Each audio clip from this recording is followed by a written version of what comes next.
Nearly there, guys.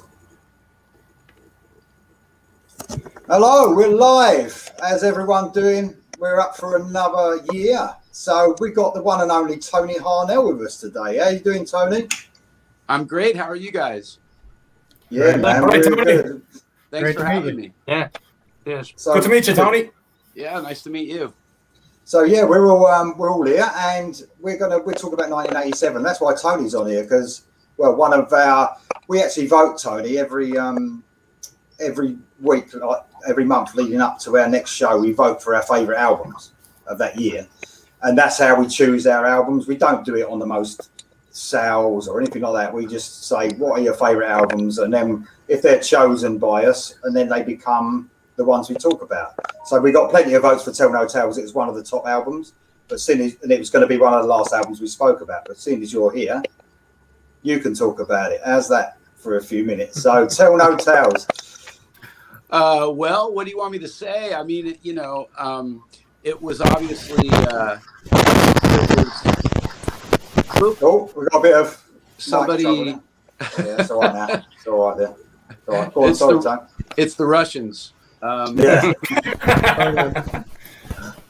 Anyway, yeah, I mean, it was our second album with me, and it was the first album that I actually, got to be a co-writer.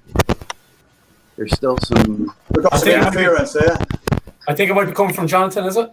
John, I got some interference from there. Real like mic trouble. It's really like buzzing and stuff. I don't know what it is. Oh no. It's worse. It's worse. How's that? Yeah. It seems all right at the moment. Yeah. No, it's like I don't know what it is, mate. It's like Maybe just mute for 5 minutes, even, Jonathan, if you can. Gotcha. All right. Sorry, Tony. Go on, mate. Okay. Anyway, it was the second album with me in the band. It was the first album I actually got to write the songs from scratch with Ronnie, and develop, I guess, what would be the sound of the band going forward. Knights of the New Thunder was kind of developed before I got there, and I sort of came in and reworked a few things, reworked some melodies and some of the lyrics, but it has a different color to it. And I think with Tell No Tales, you can really hear, I guess, a lot of people think a little more of an American influence, I guess, on the album. Yeah. I thought it was really where you really brought on that Queen influence for me as well, because you and Ronnie are big Queen fans, and I think that really came on in that album as well for me. Well, if it was there, it probably wasn't that conscious, but and also Ronnie, although Ronnie was writing on Nights, I think the original singer had quite a strong influence, but maybe he felt freer, maybe he felt he could do different things with me than he did on the previous record. I'm not sure, but I think Nights. For me, Nights almost has like a strange combination of like Van Halen and the Scorpions maybe and things like that. And I think Tell No Tales takes on a different color altogether. Yeah, I definitely agree with the more melodic side of it. I mean, that's what I liked at the time in the 80s. That was what I was really into, that sort of stuff. And you was doing something completely different for me. Compared to all those American bands, though, you sounded a lot different. Yeah, I mean, it's a European band with an American singer. I mean, it's not that it hasn't been done before. Obviously, you have a lot of British bands with American singers, like Foreigner was that way in the beginning, and there's a bunch of them, but.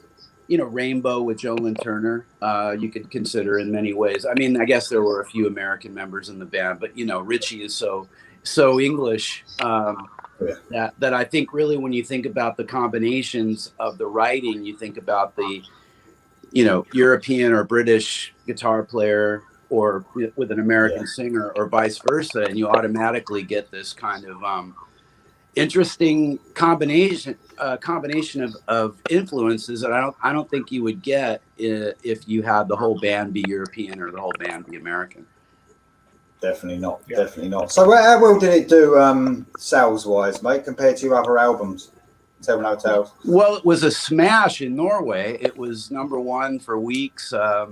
Both the album and the single 10,000 Lovers. And a couple other singles were also top 10 over there. Japan, it did quite well. And most of Europe, it did great. And in America, it was, I mean, for us, it was a breakthrough album. I don't really know the final numbers because it kind of, over the years, it sort of, you know, has little sales booms, you know, here and there, depending on what's trendy or maybe somebody, you know, there's a lot of well-known musicians. There's a lot of well-known musicians who were very influenced by TNT. So maybe if one of them talks about it, there's a boom and, you know, a little boom in sales. But at the time, it was definitely on its way to gold in the US and didn't quite get there. But back then, maybe it's over that now. But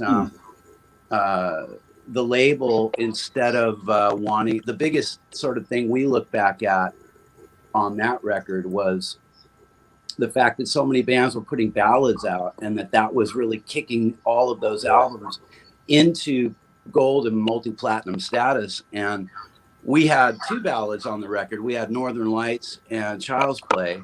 And I remember feeling really strongly and pitching to the label, fighting for them to put out Northern Lights as a single with a video, but they felt strongly that they wanted us back in the studio to do another record. So that's fortunately or unfortunately, that's what happened. Northern Lights that's such a strong song on that album. Definitely, that definitely would have done something for sure. That could have even been on the Intuition album. It had something different, that one, for sure. Yeah. Any of you guys got anything to ask about Tell No Tales? I've got a couple of more questions for Tony, but not about that album. I have one, Lee, if that's all right. Tony, it's good to talk to you and see you on the call. So appreciate you giving us your time. Thanks for that. Yeah. But quick question I have for me is, we're going to talk tonight about a lot of albums from 1987, and I'm just wondering, you mentioned there in terms of what's trendy and what's not at the time. You mentioned ballads as well. I'm just wondering, when you sit down and when you guys go into the studio, you're recording, you're writing, how do you not follow what's trendy, or do you follow what's trendy and try to follow that trend, follow that radio play, or do you try and go, no, we'll break the mold and just do what we want to do, regardless of what's trendy at this particular point in time?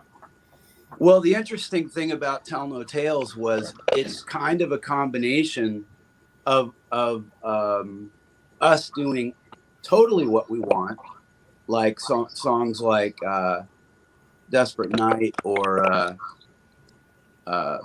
I can't think of all the titles right now, but there are good examples of us doing exactly what we wanted to do. I guess Listen to Your Heart maybe is another one, which is kind of weird because it's sort of commercial, but it maintains this very heavy energy to it. But the label was pushing us, as you know, as I was talking with you guys about before this started, about the cover. And I think the album cover is a good indication of what the label was trying to do with us. If you look at the Knights of the New Thunder cover, and then you look at the Intuition cover, the Tell No Tales album cover for our 80s albums really stands out in that it doesn't have the logo. It's the only album other than maybe Transistor in the late 90s that doesn't have the classic triangle logo.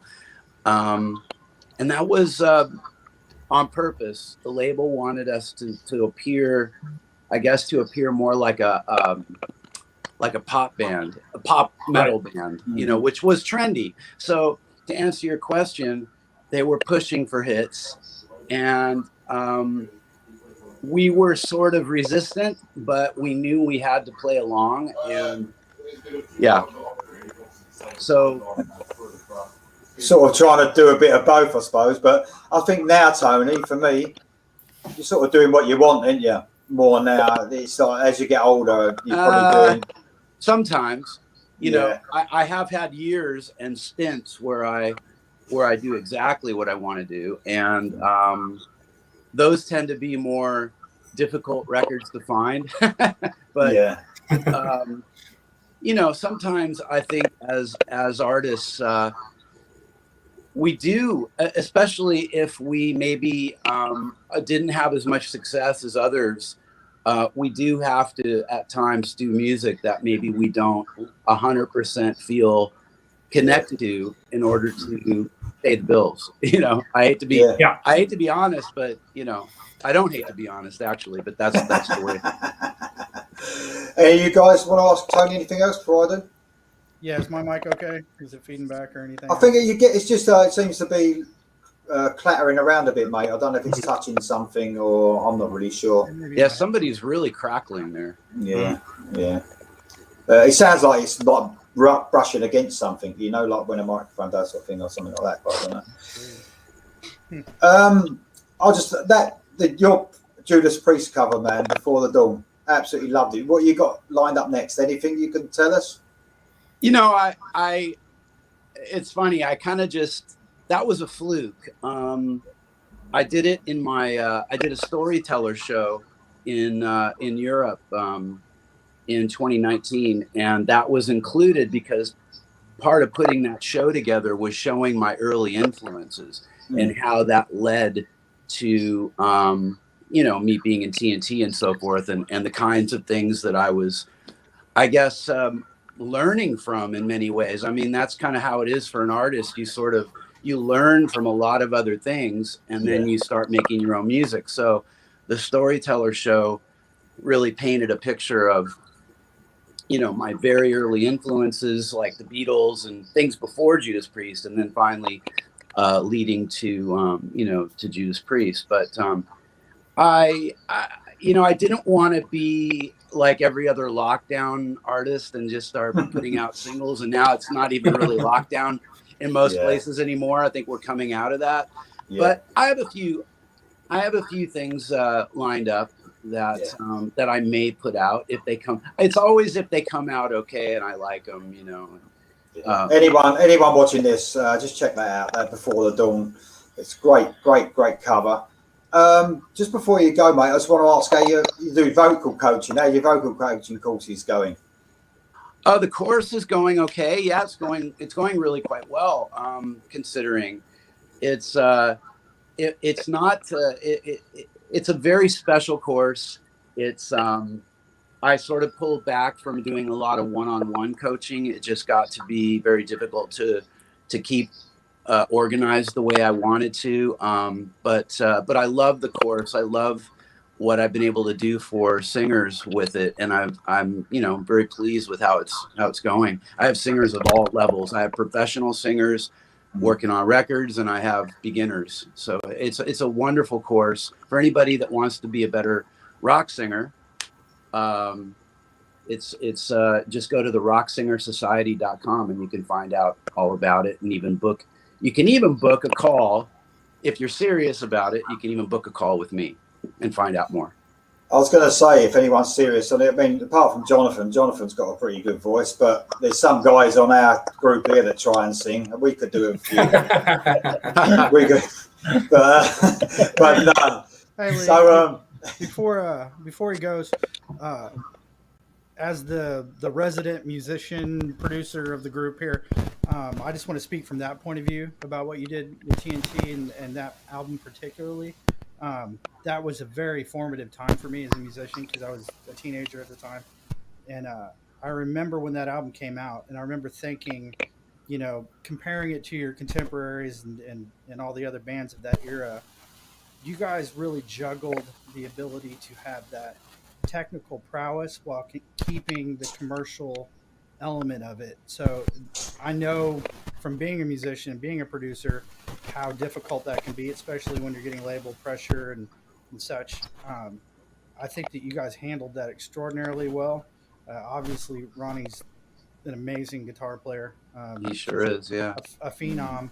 But at the same point in time, you guys were able to keep this technical element that you would see more in progressive music. Mm. You kept the true art in that while also polishing it and bringing that commercial edge. So I think you guys were able to do that better than most. I would say probably in the top 3% of bands that had that technical prowess, but still were able to keep that commercial, razor blade type of edge. And you guys did it at a phenomenal level. Well, I know it impacted me as a musician. So, well, I really appreciate that. It's interesting you say that, because when I did a one-off show in 2019 with Stryper here in Nashville, and it was the first time, believe it or not, that I had rehearsed an electric band to do a set of only TNT material. And what struck them, and in turn me, was when they first listened to the music, they were kind of like, at first pass, they were like, oh, this isn't going to be too difficult. And then when they all dug in and started to really learn all the little details of each song, they were shocked at how intricate things were. One thing I'll say too is, I think one of the things that's strikingly different when you hear a TNT song come on now compared to maybe a lot of the glossy mid to late 80s hard rock bands in especially in America, is we managed somehow to maintain this heaviness. Oh yeah. And I think a lot of the metal or hard rock bands, I should say, I think the keyboards got so prominent, and they started pulling the guitars back and sort of taking all the character out of the the guitar. And I think that having sort of the really thick, crunchy guitars in there with a wonderful guitar sound, very pure too. Not a lot of computerized stuff. It was basically, his guitar into very basic pedals, into Marshalls, and, mic'd great, and having the high vocals. And it just kept sort of this very weird combination of metal and sort of American pop. It was kind of definitely nothing like it listening back and going back. That was the thing that struck me. It was very much, like I said, a juggling act between the two, and done flawlessly. It was. Thank you so much. I mean, look, you had the, I guess some of the benefits of the pop vibe in the big choruses and and such, but at the same point in time, it was done in a way that still felt heavy and progressive. So it kept the backbone of what the band was. And I would say that your vocals were that tightrope walk between the two that made it happen. So very, very unique. I think Stryper is another band that I would place in that technical prowess mixed with commercial ability. There were a handful of you guys that were capable of pulling that off at an elite level, and you guys definitely set the high bar for it. Yeah, I mean, a lot of work. People kind of it's so hard these days, because that's the standard that people kind of get used to, is and a lot of work went into making those albums, and by those days, the financial standards of those days, they cost a lot of money. But so when most of us are making albums today with the labels that we have at our disposal, unless we have our own beautiful studio and all the time in the world, and you're not getting a budget, not like back then. Yeah, it's very difficult to recreate that level with the kind of budgets that we're being presented with today. And unfortunately, the labels that are the most prominent, or I'm actually thinking of one, to be honest, their budgets are really not workable for the most part. You have to go around so many corners and do a lot of these track trading and long distance recording, and there's no soul in most of these albums, including a couple that I've made. And that's kind of the biggest problem is, with all the TNT albums. I mean, we were in the studio together. Yeah. We wrote the songs together in the same room. We rehearsed those songs in a rehearsal studio with the producer, worked out all the details and went in and, and I feel that's something that's really missing from a lot of the records today, outside of the few bands that can still, that are on major labels and still able to do records the way they're meant to be made, Tony, there's a lot. Go on, sorry. Go on. Sorry, just because Tony, just for fun, considering it's 87, can you give us, maybe a record or two that you would have put on this list other than your own? I honestly, if I think of an album, I'll probably be wrong with what year it came out.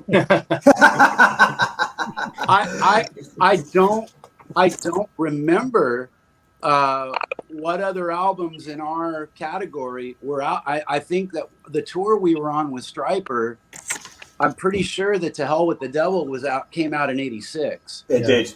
Yeah. And I'll tell you the album that you'd say would maybe fit in with what we're probably going to speak about later, not to give anything away, is Dokken had Back for the Attack out that year. That came into my mind. And that was a really cool album. George Lynch is one of the few guys that I think when I hear him today, that he stands out from the rest for sure. And I would always say Def Leppard because I think they made they made the best records of the '80s, but I don't think Hysteria came out till '88. It was '87, mate. Oh, was it?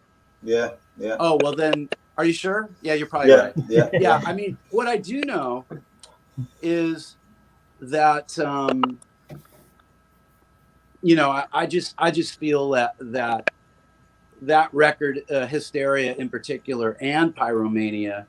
I would. When people ask me what bands did you listen to or what bands do you like from that era, I always have to say Def Leppard and honestly, I just think they stood above the rest. It's not, and it's not just to put it all on Mutt Lange. I think he helped tremendously, no doubt, with his productions. But I think that the songwriting was just at such a high level. Yeah.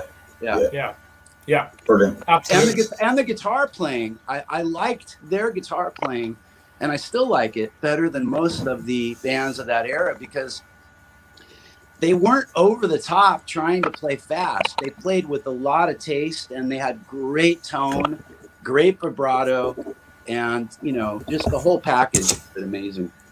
Absolutely. Tony, before you go, mate, I just want to read a couple of. There's a few messages for you here. They're quite funny, some of them. But so from Red Devil says, "Great listening to Tony talking. If you close your eyes and listen to him, you think it's John Malkovich, and then when you open them, it's John with a wig on." That's what it says. Who is that? That's someone called Red Devils. We've got Jane who says she's a big fan of you. Gina says hi, Tony, and you got Chad says that when in your old videos in the '80s, I think he's talking about maybe some of the ones off of Intuition. I don't know. Maybe Tonight I'm Falling. He wish he had hair like he was jealous of your hair back then. I'm jealous of your hair now. I mean, look at this. I mean, what's going on? Rock stars never go bald. That's a fact. Well. Is it though? It's not. The bandana comes on, doesn't it? That's where it comes on. Hey, a few of us stayed lucky, but yeah, some of them are pretty bald. Klaus Meine is one of my favorite singers in the world, I think he's a little bit hair challenged, but I'm not sure. Yeah. You're still rocking it, Tony. You're still rocking it, mate. You got it. Well, I don't take any credit for that. That's my father's good genes, I guess, and my mother. Yeah.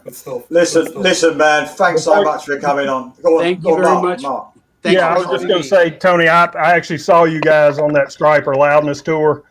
August 17th, 1987 to be exact. Wow. Darren and Lee and I did a show not too long ago on our favorite concerts of all time. And I think I ranked that one number 3. And I've seen a lot of shows in my life. But I was just going to comment, your shirt, I had tickets for the 87 tour last year. I know it was postponed twice. Is there any indication that they'll get it going again? We hope so. I mean, it may be a while because I fully expect that the priority for Michael is going to be Striper when all this is over. So, and for me, I'm working on a few things. I'm not the type anymore. I mean, maybe I did at some point on social media when we were all trying to figure out how to use it, but I learned not to do all this, kind of talking about things that were being planned behind the scenes because they often don't happen. So I'm quiet even when things are busy behind the scenes, and but I'm working on quite a few things right now. Okay. Well, I hope it happens one day. Yeah, me too. It'll be fun. I mean, the girl, Mariah, that Moriah with an O in the beginning, that was opening for us. Her band has taken off, Plush. Yeah. So by the time Michael and I, if we ever get to that, she's going to probably be too big. You might be opening for her. You never know. Yeah. Yeah, she's good. Thanks, Tony. Cheers, man. It's been such a pleasure you coming on. It's been great. Sorry about my cat. I've got animals everywhere, Tony. I've got a cat crying. I've got a dog that's looking at me. He's going to attack me in a minute. It's just, I love cats and I love dogs. He's got it's a gimp in the box back there behind him. Not better to tell anyone about that, Jonathan, but there you go. So, listen, I appreciate everything you coming on because I know you're busy and that, but I can't wait to hear some new stuff. And thank you guys. Thanks for having me. Thank you very much. Cheers, Tony. Okay. Cheers. Cheers, man. Cheers. Cheers. Man, how cool is that? Very cool. Very cool indeed. My cat, I'll tell you what, I am going to kill that cat tonight. Honestly, I've already got people taking the piss out of the cat. Already. I'm going to wait for the cat to leave. I'm going to keep meowing just to mess. Sounds like a child. Oh, mate. I'm already trying to think about who I'm going to get on for 86, by the way. So I'll think about that.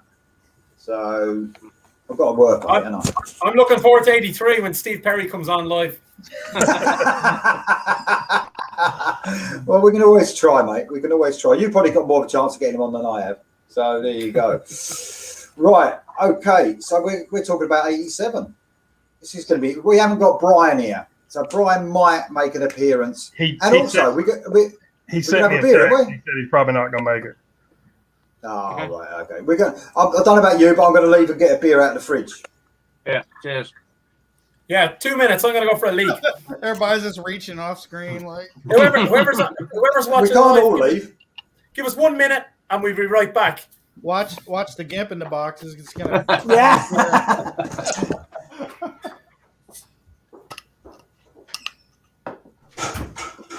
I'm beginning to think the sound issue might have been Tony. Yeah, I can't hear much feedback now. I think we're all right. All right.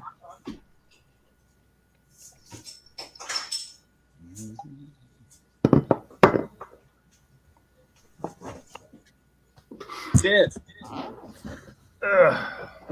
We've got Budweiser tonight. Big ones. Good stuff. Big ones. I don't have to go to the fridge too much. Right.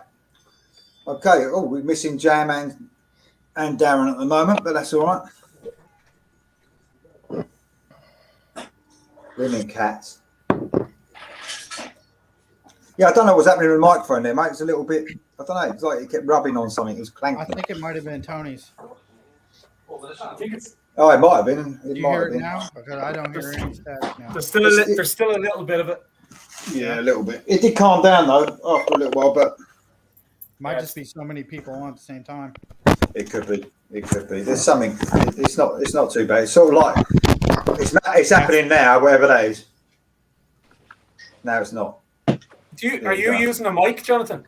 Is there a mic plugged in or something? I think I think it might be that. I'm just guessing. I'm not in the room, obviously. Shouldn't be. It should be perfectly clean. It's the same setup I used last time, so nothing's changed. All right. Anyway, cheers, everybody. Yeah. Cheers. Yeah. Cheers. I can't believe you guys are finally joining me for a beer. Normally, it's just me drinking here, looking like the drunken Irishman on the call. I feel like we're If I drank beer, I'd fall asleep before this was over. My daughter Amber said your beer's massive. Afternoon for you guys, anyway. Isn't it? It is a big beer, Amber. I put it next to the screen, but it's about, I don't know. It's I don't know how big it is. It's 660 milliliters. So there you go. That's a That's bunch. a I couldn't drink that. double beer. Yeah, that would go warm. That would go warm before you got to the end of it. Right, okay, 1987, guys. So Brian's not going to be here, but obviously how we do it, Bryan did vote with someone else, so that person gets to talk about that album. And we go from the least votes to the most votes. So our top album that we chose the most will be the last one we talk about. Tony's already done Tell No Tales. That had 3 votes, actually. That had me, Mark, and Jonathan. So we're going to go with our Before we get off of it, I got to hold it up. Oh, yeah, you forgot to hold it up. Look at that. I actually like that cover. I know it's different, but I do like the cover. Anyway, our next one, our first one, we're actually going to talk about. Jonathan and Mark chose this one. Loudness, Hurricane Eyes. So, Jonathan, I got you on this one to talk about this first. Man, I don't know what I can say about Loudness. I mean, you can mention any Loudness record of any year, and it's going to be one of my top favorites of that era. But this album, I think production-wise, may have been a little bit not their best production. Right. Eddie Kramer, I think, produced it. Andy Johns, and these dudes are both legends. And it felt like the drums were very like buried. It was very like reverby, and I don't think it was their best production. But as far as songs go, I mean, it was typical Loudness. I think that they made some moves towards, trying to get some singles, more American, style choruses in the singles and stuff. But overall, it's just, a musical masterpiece album that's typical of, the early era of Loudness. I would say that I probably listened to it 1,000 times over the course of, a couple of years. I mean, it was in constant rotation. I'm pretty sure I wore out a few cassettes. Yeah. This particular album, because I've always loved Akira Takasaki's guitar playing. I mean, he's just so underrated as a player. Yeah, I think he was one of the top players of that era. And if this band had been an American band, they would have dominated. There's no way around it. But yeah, just one of my favorite albums of that era, definitely of that year. Yeah, for sure. And Mark is. Well, there's a poster behind you for a start. There had to be, didn't there? It was like I was telling Tony. I saw them on that tour. It was TNT, Loudness, and then Stryper. And man, what a triple bill! I mean, right. Like I said, I think I ranked at number 3, only behind Sabbath and the Kiss reunion shows, as far as the best concert I've ever been to. Man, I mean, look at that! Wow. Look at that guitaring alone. Ronnie Letecro. Yeah, Michael and Oz Fox. Yeah. And I'm not even going to pronounce. You know what I'm like for pronunciations. So. Yeah. There you go, Akira. That'll do. No, I agree. I agree with what Jonathan just said. They went a little bit too commercial on this one. Actually, for my taste, I prefer Thunder in the East and Lightning Strikes by hair because they were a little heavier. There were 2 really heavy songs on here: "Take Me Home" and "Rock This Way." But a lot of the other stuff was very commercial sounding. But they were trying to jump on that bandwagon that unfortunately, didn't do them a whole lot of favors. But yeah, love them. Great one, guys. Listen, Jam and Jonathan have chosen the next one. And Jam, I've got to let you got the T-shirt on, mate. Oh, so Better Among the Living, Anthrax. Give us a bit Among the about Living. that then, Jam. Yeah. Got my original vinyl here from back in the day, '87. nice. Cool, look, we got someone competing here, Darren, I know, with Mark. Look. Oh, so you've I got have to lyrics. say that looks. Are you saying that like you've had that since '87? It looks really new. '87. Wow. This is original. Yeah. Look how Yeah. That's glossy well. that is. You've kept that well. Yeah, all my vinyls are pretty good. To be honest, all the ones some got flooded, but the ones that we've kept are pretty good. So that's Cool. the original one. Yeah, it's got a stencil in it where my brother. It's actually my brother's. He was writing. He was trying to copy the lyrics. You could actually see it marked in the thing where he was putting it on a piece of paper when he was at school or whatever. So, yeah, released on Megaforce Ireland in the UK. Classic lineup: Joey, obviously Dan Spitz, Scott Ian on rhythm and lead guitar, Frank Bello and Charlie Blanty, of course. There's some really sort of cultural references in this because obviously it's the cover's a bit like the Stand. That's supposedly Randall Flagg from the Stand book or the Stephen King story, and obviously I'm a Man from the same story.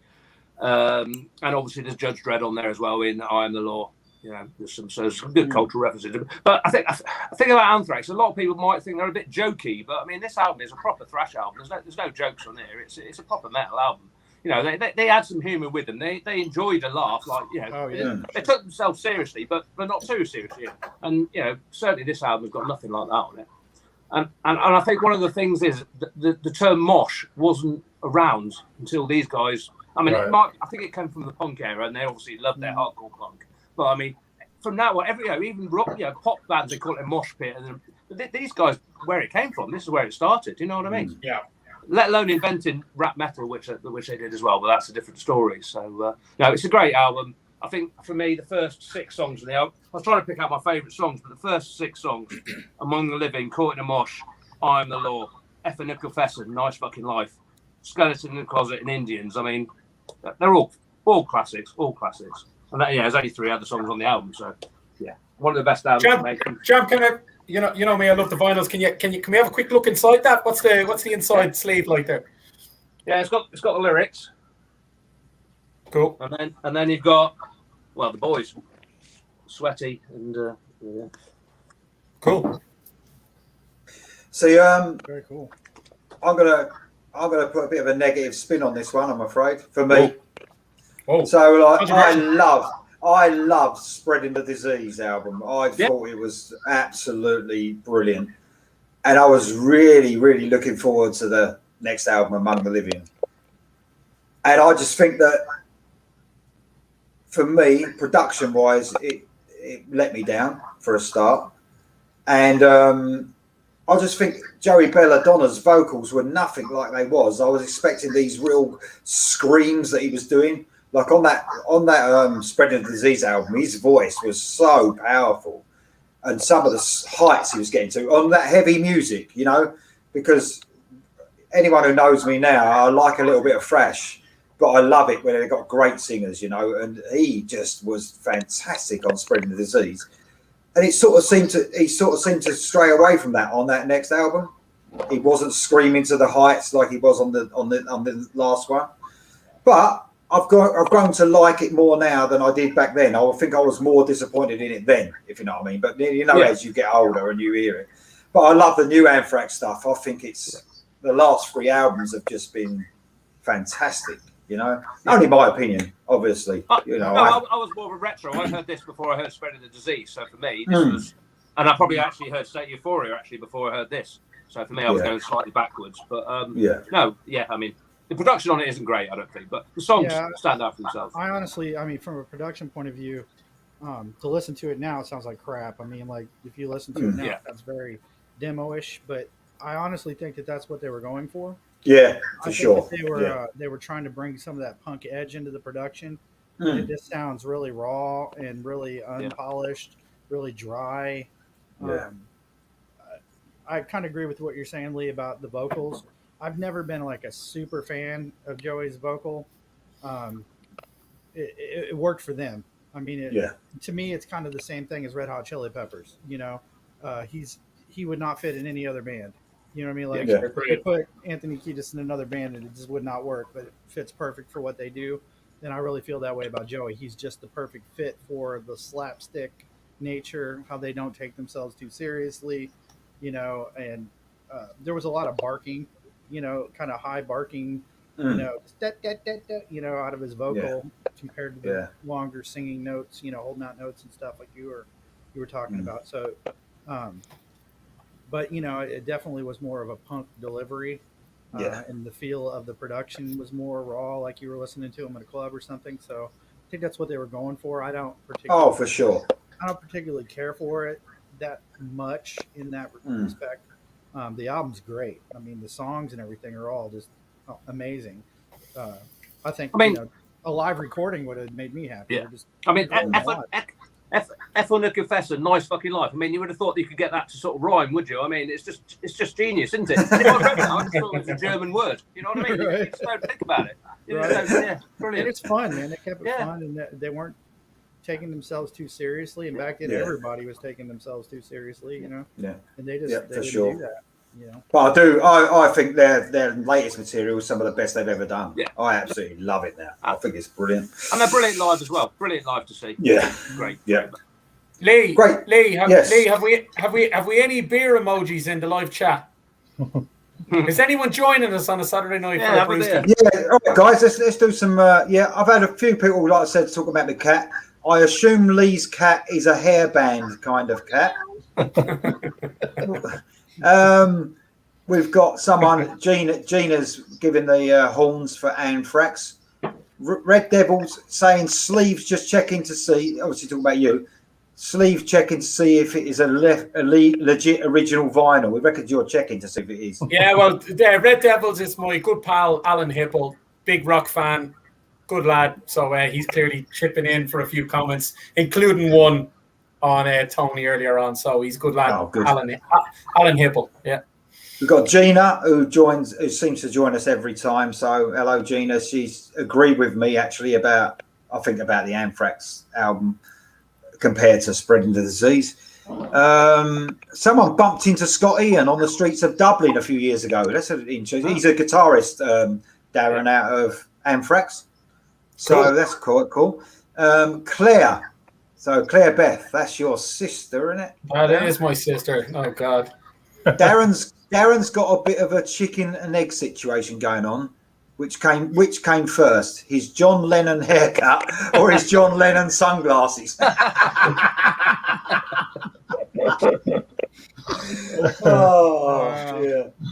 you know what? Actually, it's funny Claire should comment because Claire was born in 1987 and she's been annoying me since 1987. So there you go.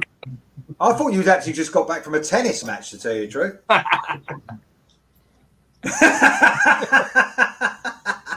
Anyway, that's a good bit of piss taking to start off with. So yeah, there seems to be plenty of people making comments. I've missed a few when Tony was obviously on. I tried to keep up with them, but I was trying to listen to what Tony was saying. Next up, we are actually going to go to you, Darren, for the next one. So two people mentioned they wanted to talk about this one. Aerosmith, Permanent Vacation, released August the 25th. So this is Jonathan and Darren. So you can lead on this one, Darren. Yeah, you know what? We were on a call last week, weren't we? And Dom, started taking the piss out of the album that came after this, Pump, which I'm still reeling from. I can't believe it. I can't believe it. But the funny thing is, we talked a little bit briefly about Permanent Vacation in that conversation. And Dom was quite, and listen, this isn't Dom, you're a good guy. I love him, right? But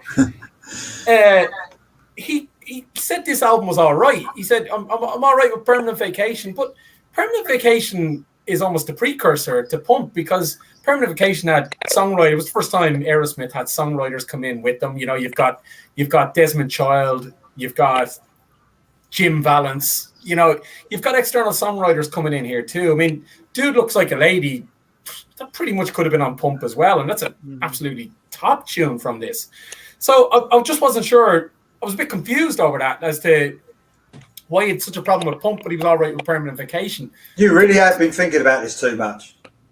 You annoyed you, isn't it? It's annoyed you, isn't it? I haven't slept since. Looks like it. That's why the glasses are on. No, but you know, yeah, you've got external songwriters coming in. It's all right. I've no real problem with that. Maybe Jonathan might give us a bit of information what he thinks as a musician with external songwriters coming in. But dude looks like a lady. I mean, I've loved that since I was 10 years old, and I saw Robin Williams, dancing with a vacuum to this, and Mrs. Doubtfire. Just great stuff. I've loved it since I was a child. Great song, great album, and definitely has its place on this list. And obviously, Jonathan, you must feel the same, considering you picked it too. Yeah, I picked it out of sheer respect. It's like, I mean, what is that noise? What's that noise? Sounds like a motorbike buzzing. Oh, that's going by. That's going by outside. Sorry, that's me this one. That's you. No, that's all No, I picked it out of pure respect. I mean, it's like, how can you not pick Aerosmith on this list, right? But I think that as far as this album goes,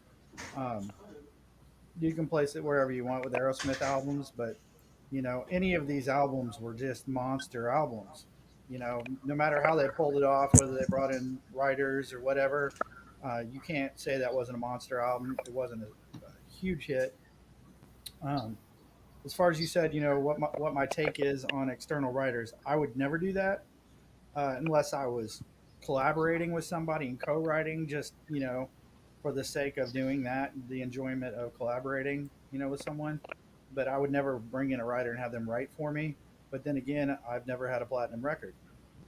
To be fair, fair enough. But to be fair, Desmond Child and Jim Valance were brought in on this, but they didn't write, as far as I know, they didn't write a song out and out.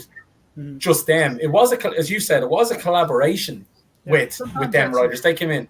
Sometimes that's a catalyst thing. Sometimes you just bring in somebody that is going to catalyze the situation into spurring some creativity. I know that working with people in the past, working with different personalities and different writing styles, sometimes that ignites some creativity in me that was lying dormant, or just it's inspirational in a way. So sometimes bands will do that, but I'm just not a fan of like somebody having writers write their music for them, just performing it. I think I know Kiss has done that over the years, and Ozzy and different people and stuff.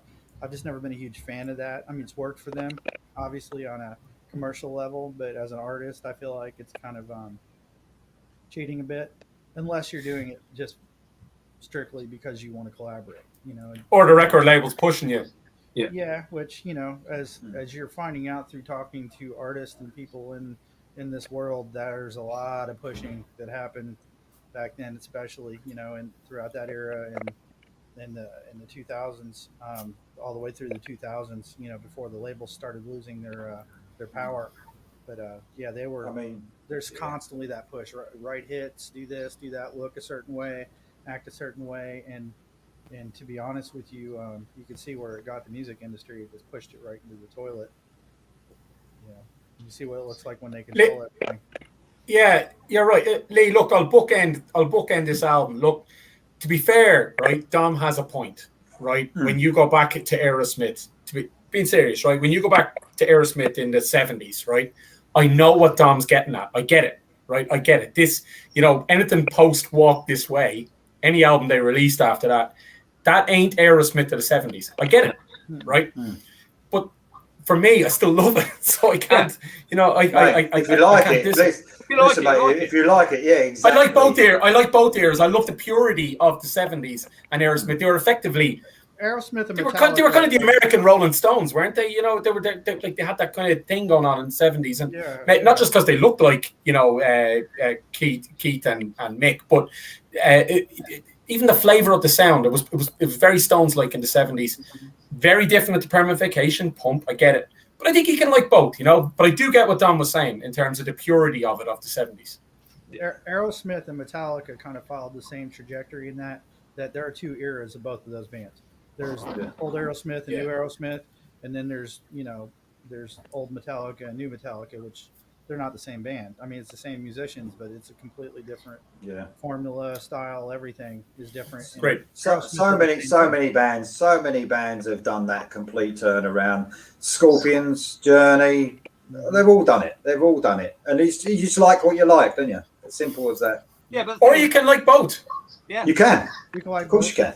The thing is, this genre of music has longevity. All these stupid fly-by-night rubbish bands. I mean, you have to think about what's in the here and now. These bands last for decades. We're talking about bands that have been around 50 years, 40 years, 30 years. You know, they're not going to be the same all the way through, are they? There's very few bands that still are. Yeah, very true. Very true. Okay, guys, brilliant. Some insight into that, though. And Darren, you need to get some sleep, mate, over it. Just don't worry about what people say. All right? Don't worry about it. All right. Okay, good. Okay, well, the next one was voted for by Bryan and Mark, but Bryan's not here, so I haven't actually voted for this one. I was going to Believe say, it you or not. haven't voted for it. No, that's strange. I haven't. I might tell you them reasons after, but this is Dio and Dream Evil, released July the 21st. There you go. There's the album. First of all, I need to acknowledge that tomorrow will be the 11th anniversary of Ronnie's death. Oh, That's hard to believe. It's been 11 years, but he died May 16th, 2010. Jeez. So tomorrow is the 11th anniversary.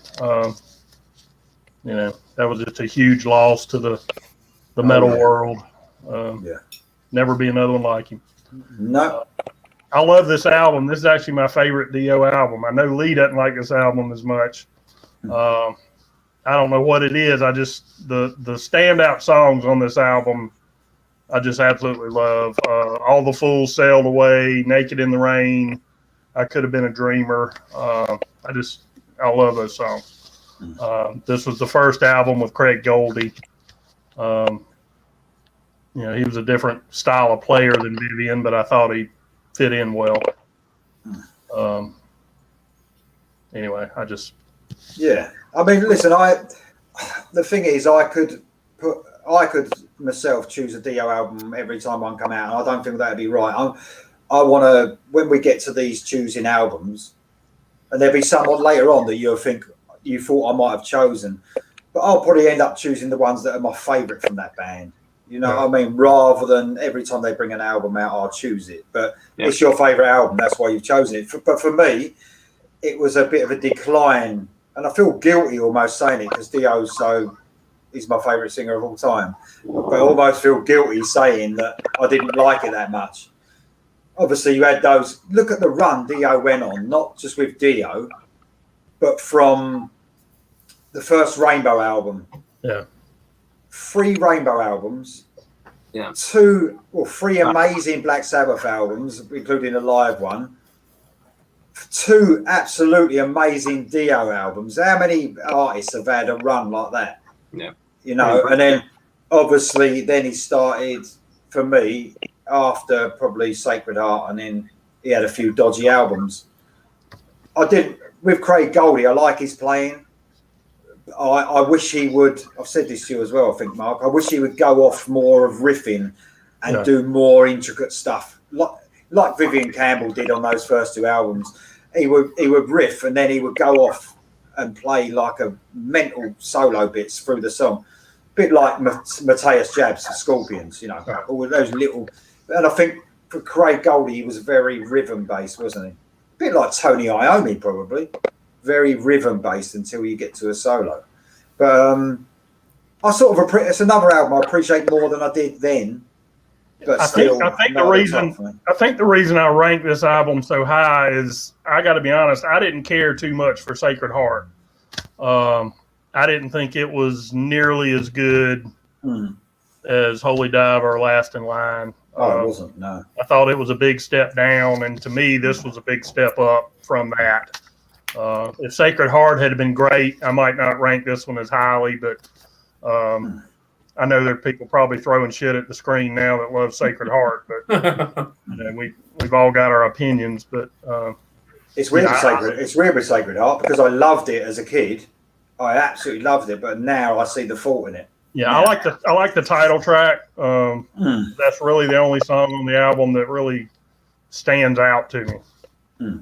But the strong stuff on this one is really strong as far as I'm concerned. Yeah. Okay, mate. Brilliant. Okay, we're moving on to our next choice. Mark's got to talk again because Bryan was going to be talking about this one, but obviously we've got our list together. It's Great White, Once Bitten. Yeah, Once Bitten. Third Great White album. This one actually went platinum. This was their biggest album. Their two biggest hits came off this one, Rock Me, which was a very anthemic song, and great ballad, Save Your Love. I know Lee doesn't think too much of blues in general, and this was a very bluesy hard rock metal album. A lot of people said they had a big influence, a big Zeppelin influence, and Jack Russell's voice when he was young, he definitely had a Robert Plant type of vibe to his voice. So I can kind of see where that comparison comes from. But Darren, Jack Russell is not an actual dog; it is a singer, by the way.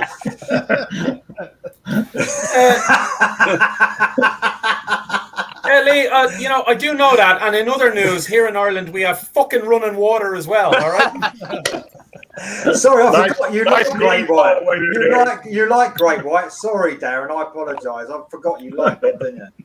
I listen to Mitch LaFon every time, and he has a co-host on. Anyway, keep going. But to tell you the truth, that name cracks me up. I was just trying to think who I could talk to about that name. Jack Russell just because I've got one. I've actually got one, ain't I? It's just as Mark said, Jack Russell. I just thought of my dog. You're just jabbering on now, Lee. Let Mark keep going. Yeah, sorry. I do apologise. No, I'm just going to say I love the first 3 or 4 Great White albums. Mark Kendall is a highly underrated guitarist. They kind of faded after that 4th album, but I liked them a lot back around that time period. Okay then, mate. Great choice. I'm not going to lead on any of these that I chose. I'm going to let the other person do it. So, because I'm trying to keep an eye on the comments as well. So, me and Jam. Well, Gina's talking about. She's a massive Striper fan, man. Gina's on here saying Michael Sweet is her favourite singer of all time. Also, Dio is an amazing singer. Big loss as well for Ronnie Dio, obviously. Delina Adams, is that? Darren, Delina Adams. So Delina Adams is somebody I met recently in the last few weeks. After my Damn Yankees video, she runs oh shit, my voice gone blank. What's the Sticks guy? Tommy Shaw. So Delina runs a Sticks page on Facebook, a really good one. And I passed on my video and she shared it onto her Facebook page, and she's been subscribed to my channel since, and has been giving me some cool comments. And obviously she's subscribed to your channel now as well, Lee. So she knows her shit when it comes to rock and metal, particularly around Sticks and Tommy Shaw. So take any comment she gives she's with the respect it deserves. She's saying she loves Jack Russell's. Or no, she loves Jack Russell. Sorry, she loves him, the singer. She says he's amazing. And Dommy, I think is that something to do with you as well? That's another pal of mine, my pal Dommy from work. Yeah, again, another woman who absolutely would buy and sell every one of us when it comes to rock and metal content. She listens to Once Bitten regularly, so that Great White album, listen to it regular. And Delana's now taking the piss out of you because it's Tommy Shaw, LOL. With loads of love arts though, so that's all right. So there you go. My mind went blank, but it actually, if anyone's watching, follow Delina's page on Facebook. It's a cool page, thousands of people, and it's everything Tommy Shaw related, so it's quite cool. Great, absolutely great. So right, next album. Me and Jam chose this, like I said, but Jam's going to talk about it, and it's Halloween. Oh, Keeper of the Seven Keys. What an album this is! Yeah, fantastic. Yeah, Darren, have a look at this inside. Look, cartoon characters and everything. Feed me. Look at that! Feed me. Got lyrics? How long have Oh, no, we got just advertising inside. How long have you got that one? They're all original. All my vinyls are from back in the day. Oh man, that's I'm such a fraud. Well, they can't help it. I mean, See all my vinyls, they're from like the last 5 years. No, I mean, I haven't got many. I didn't buy vinyl after '89. Probably I just bought CDs after that, like everybody else. So they're just the ones I've got left over. But cool, very cool. Great album. So released on Noise Records before they got signed to EMI and ruined themselves. The classic lineup: Michael Kiske singing and Kai Hansen on guitar, Michael Wilcath on guitar, Marcus Grosikoff on bass, and the late and tragic Ingo on drums. Unfortunately, not with us anymore. And the first couple of Halloween albums were the first EP and the first album of thrash metal, but this is when they basically invented power metal and good power metal. There was some keyboards in it, but it's got some happy songs on it, but this is proper metal. It's decent music, and they were such a great band. I don't know, it's hard to describe if you haven't heard them. Their speed, they're very fast, obviously, but it's clean singing. Michael Kiske is a bit Bruce Dickinson, described as. But all the songs are just brilliantly written. I mean, some of the songs on here, it's not a concept album, although it is Keeper of the Seven Keys Part 1 and there's Part 2. They're not really linked, I think. It's just the title. But I mean, at this time they went pretty big, and just a year later they opened Monster Rock in 1988, and then went downhill. But there's some great songs on here if you want to check them out. I'm Alive, Little Time, and Halloween is a 13-minute epic. I mean, epic song. If you only listen to one Halloween song ever, listen to Halloween. Or Halloween, actually. It's Halloween, not Halloween, but listen to that song. It's absolutely 13 minutes long, but you wouldn't know. It's like Rhyme of the Ancient Mariner. You wouldn't know it's 13 minutes. It's just full. So at the time, Maiden were big fans of them as well. They was wearing the Halloween T-shirts, and the Keeper One album is absolutely amazing. I loved it. I'm really like you, Jam. A lot of people were saying that the Keeper 2 was the better album. It's the best power metal album that's ever been. Totally disagree. Keeper One's brilliant. Is absolutely fantastic album. Yeah. Absolutely brilliant. Oh, in the back of it. I feel like they didn't get as much respect. Maybe no. Other bands. It's weird. They kind of fell in between a few different niches of music. Yeah. And like you said, they kind of invented the power metal style in a way. Definitely, yeah. And, because of it, I think they were kind of planting the seeds for another generation of metal. But at the same point in time, I think it cost them, success in a way. And then they obviously changed and kind of, like you said, kind of went in a direction, kind of watered down maybe a little. Yeah. But yeah, I remember, back then it was kind of hard to classify them. And I've always been a guy that loved that. I love bands that go that way. And I remember having mad respect for them back then, because of that. But I think that they kind of got overlooked by, the ones that maybe were more thrashy, or the ones that just went straight up, power metal in the next generation. So they kind of fell into that crack between the two.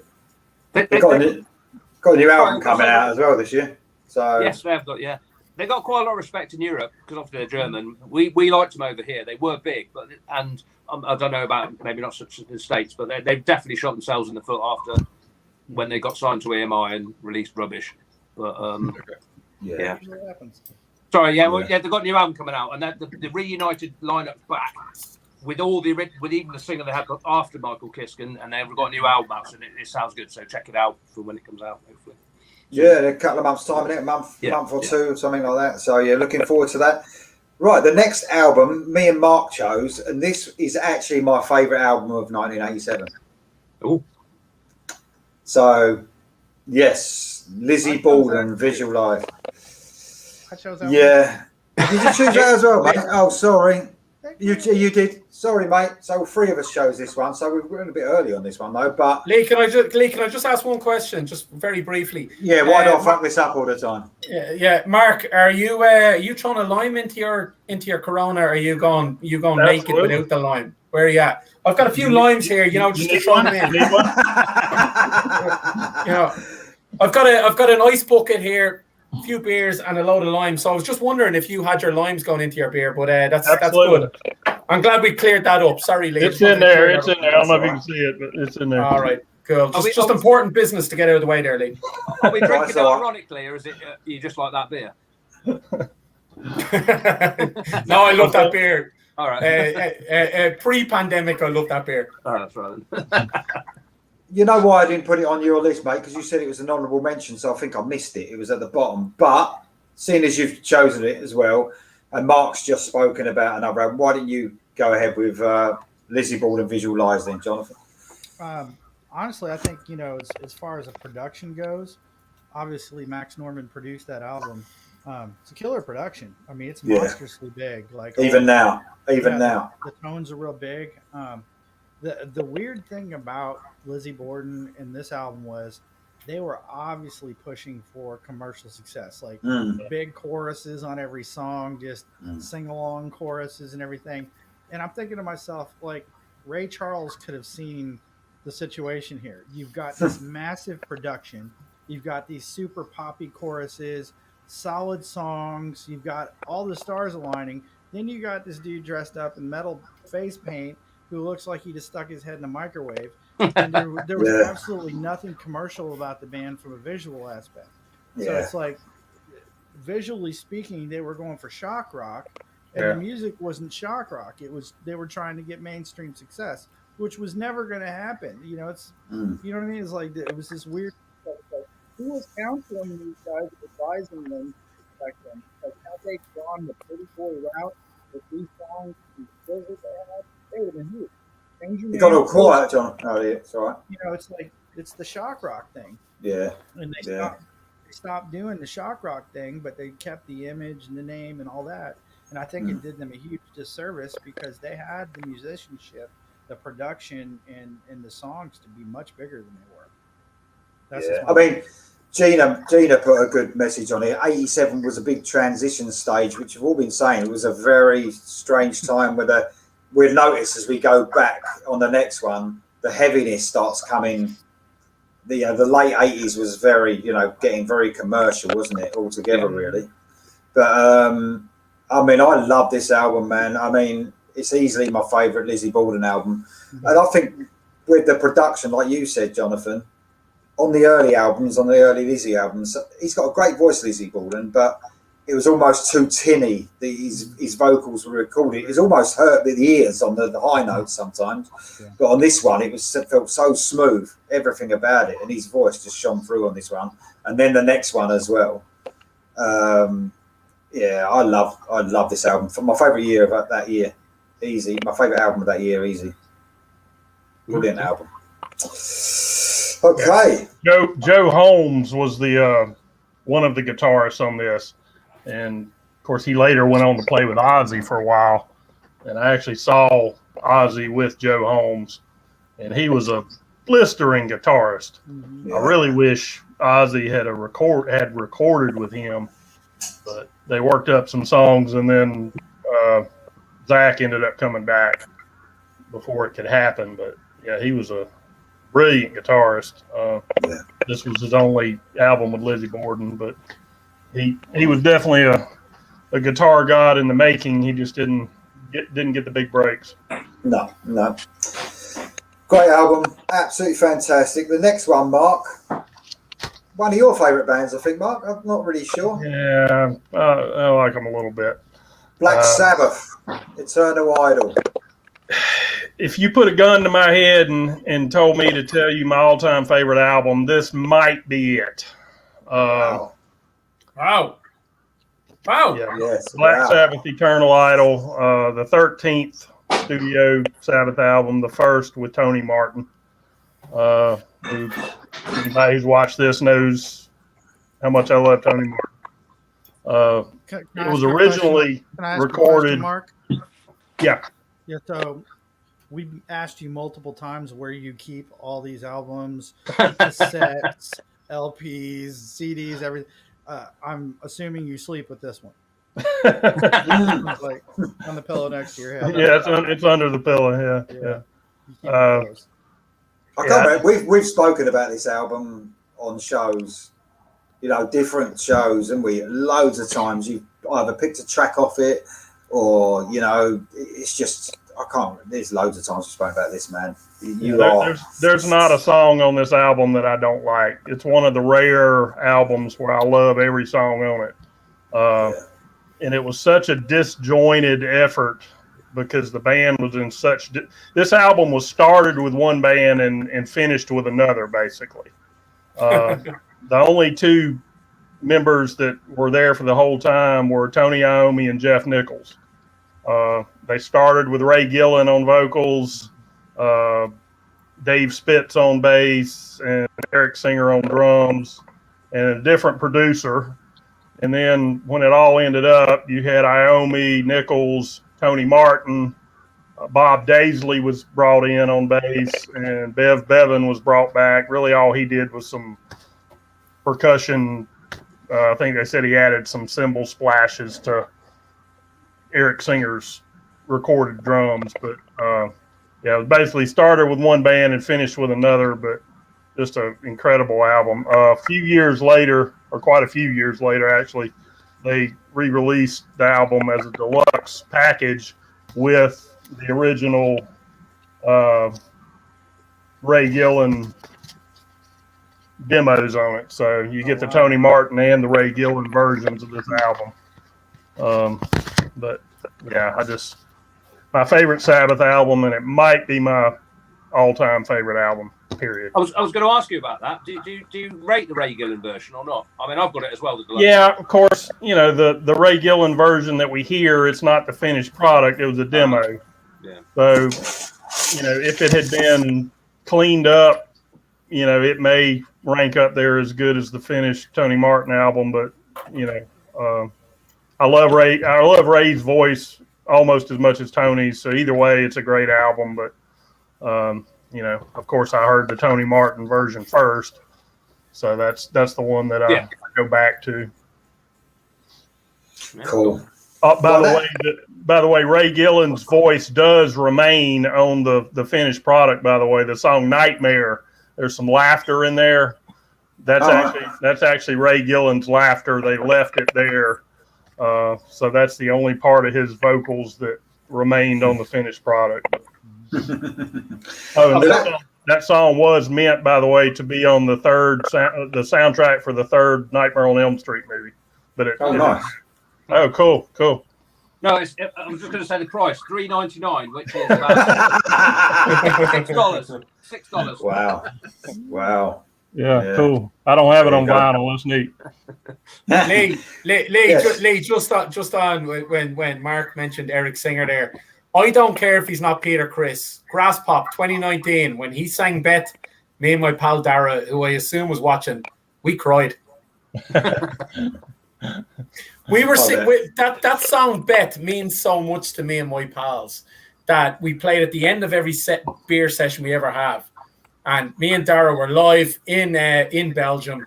Eric Singer belted out a ballad as best you can, but 70,000, 60,000 people there, and we were like 3, 4, 5 rows back. It was emotional. I know it's not Peter Criss, but it was emotional. You know, we were just at the warm summer air at this outdoor festival, and just him singing it. Didn't matter. And the beer, full face paint, and it was great. He was full of liquid emotion. I think absolutely. It's on my old Cloer list, I think, wasn't it, Beth? I think I had it on my list. So I like it. It's great. Yeah, 1982 DMC. I bawled my eyes out. There you go. Yeah, there you go. He's watching. Right there you go. We hooped and cried at that, and it was just, all seriousness, it was such an emotional moment, and brilliant, great stuff. Well, I'm getting almost emotional listening to you talking about it. So amazing. Right. Okay. So we actually had 3 votes on that, on the Sabbath album, which was Jam as well, yourself, Mark, and Bryan, who are in here today. But we're moving on to 4s now. Ooh. So the 10th album, and it's a massive album, by the way. And I'm going to let Darren lead with this. This is Guns N' Roses, Appetite for Destruction. This is where I take out the LP. Right. Yes. Oh, spoiler alert. Alternative cover. Oh, check you out. All right. I prefer the original cover. That was better. Oh, that's the same. Yeah. It's the same. No, I mean the original. No, original. The Oh, I original. thought Darren has got the original one. Yeah. No, No, the band one. The band one. Which I don't know if it's in here or if you want me to show it on the channel, Lee. Yeah, put it on. Yeah. 'Cause I used to have the album, you know. So. Or is it? No, maybe it's not. Anyway, you know what? This is one of the first albums I reviewed. I think it's one of my very early videos on my channel. Was Appetite for Destruction, because I'm a big fan of this album. I'm a big fan of this band. It takes me back to being kind of 8 years old and, you know, palling around with somebody across the road and their older brother had it. You know, it's, oh, Appetite for Destruction's going on in there, you know. So, and I'm like 5 years, 6 years, 7 years old or whatever. And it's on in there. Oh, Appetite for Destruction, incredible. You know, somewhere around 1990. So it was out a couple of years at that point. But, you know, it's funny with Guns N' Roses with this LP, isn't it? Because, you know, they were on the Sunset Strip at the same time, you know, as, you know, Motley Crue and Poison, but they had something a little bit different going on than just that hairspray and makeup kind of thing going on. They were, you know, they just wanted to get out there and be badass. It didn't matter about how big your hair was or whatever, you know, anything like that. It wasn't really about that. And the interesting thing about this album that always fascinates me is, you know, it took a year. I think it was over a year before it reached number one on the charts or whatever it was. But it debuted at 182, and it didn't get any radio airplay. So Lee, you've done a couple of videos where you've talked about we're sick of hearing these songs. We're sick of hearing Paradise City, and, you know, we're sick of hearing Welcome to the Jungle and Sweet Child of Mine and all them songs. You're right. We are sick of hearing them at this point. But take yourself back to the moment. And you lads might remember it a bit better than me, but take yourself back to the moment of 87 or 88 when it became big, and you're listening to this. It's fresh, you know, it's new, it's something new. It's something I said in my video was it's quite dangerous. You don't want to play it in front of your parents. You know, it's not your parents' rock. I love, you know, bands like Dr. Hook and whatever else as we know, but this ain't your parents' rock. So you were playing this quite low on your radio or whatever it might have been at the time, you know, because Axl's dangerous, Slash is badass, Duff McKagan, it's you know, Izzy Straddle.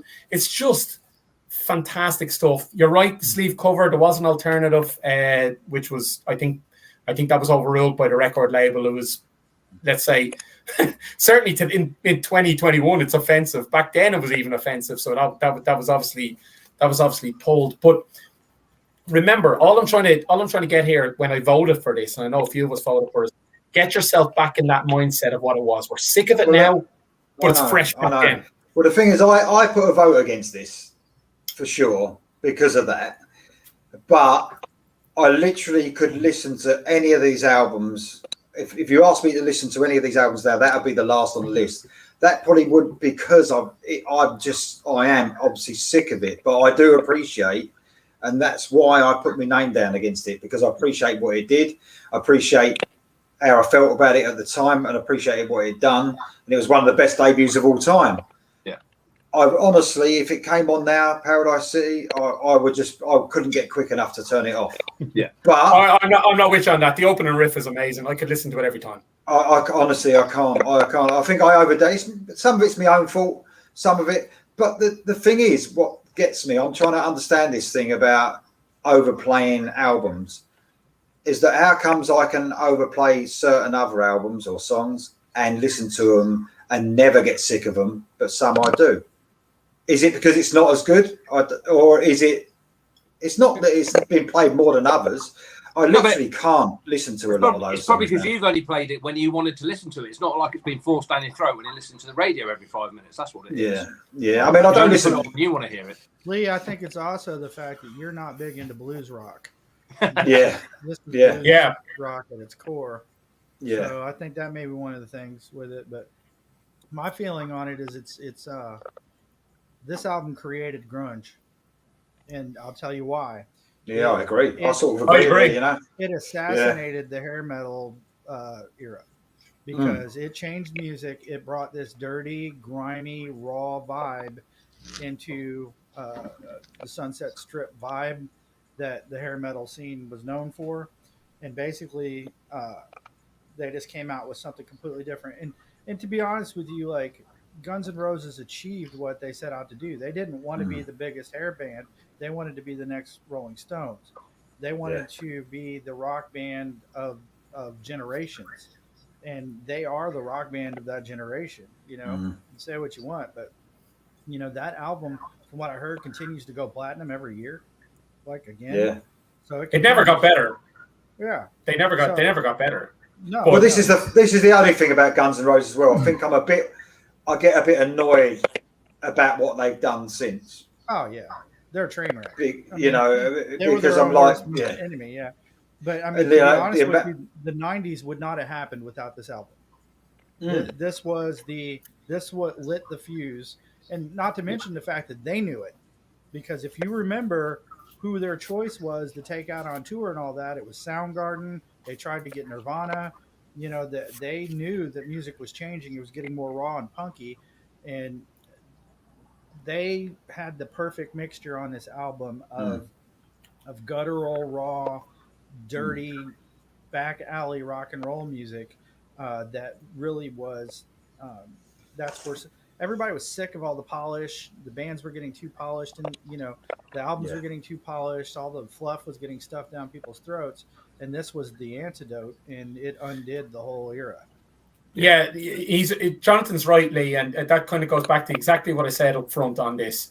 They were on the Sunset Strip, but they didn't need to make up. They didn't need the gimmicks, and I think I said that in my review. There was no gimmicks here. It was just get out and play rock and roll, and that's what they did. As we know, I am not a fan whatsoever of the grunge era, but I agree with Jonathan.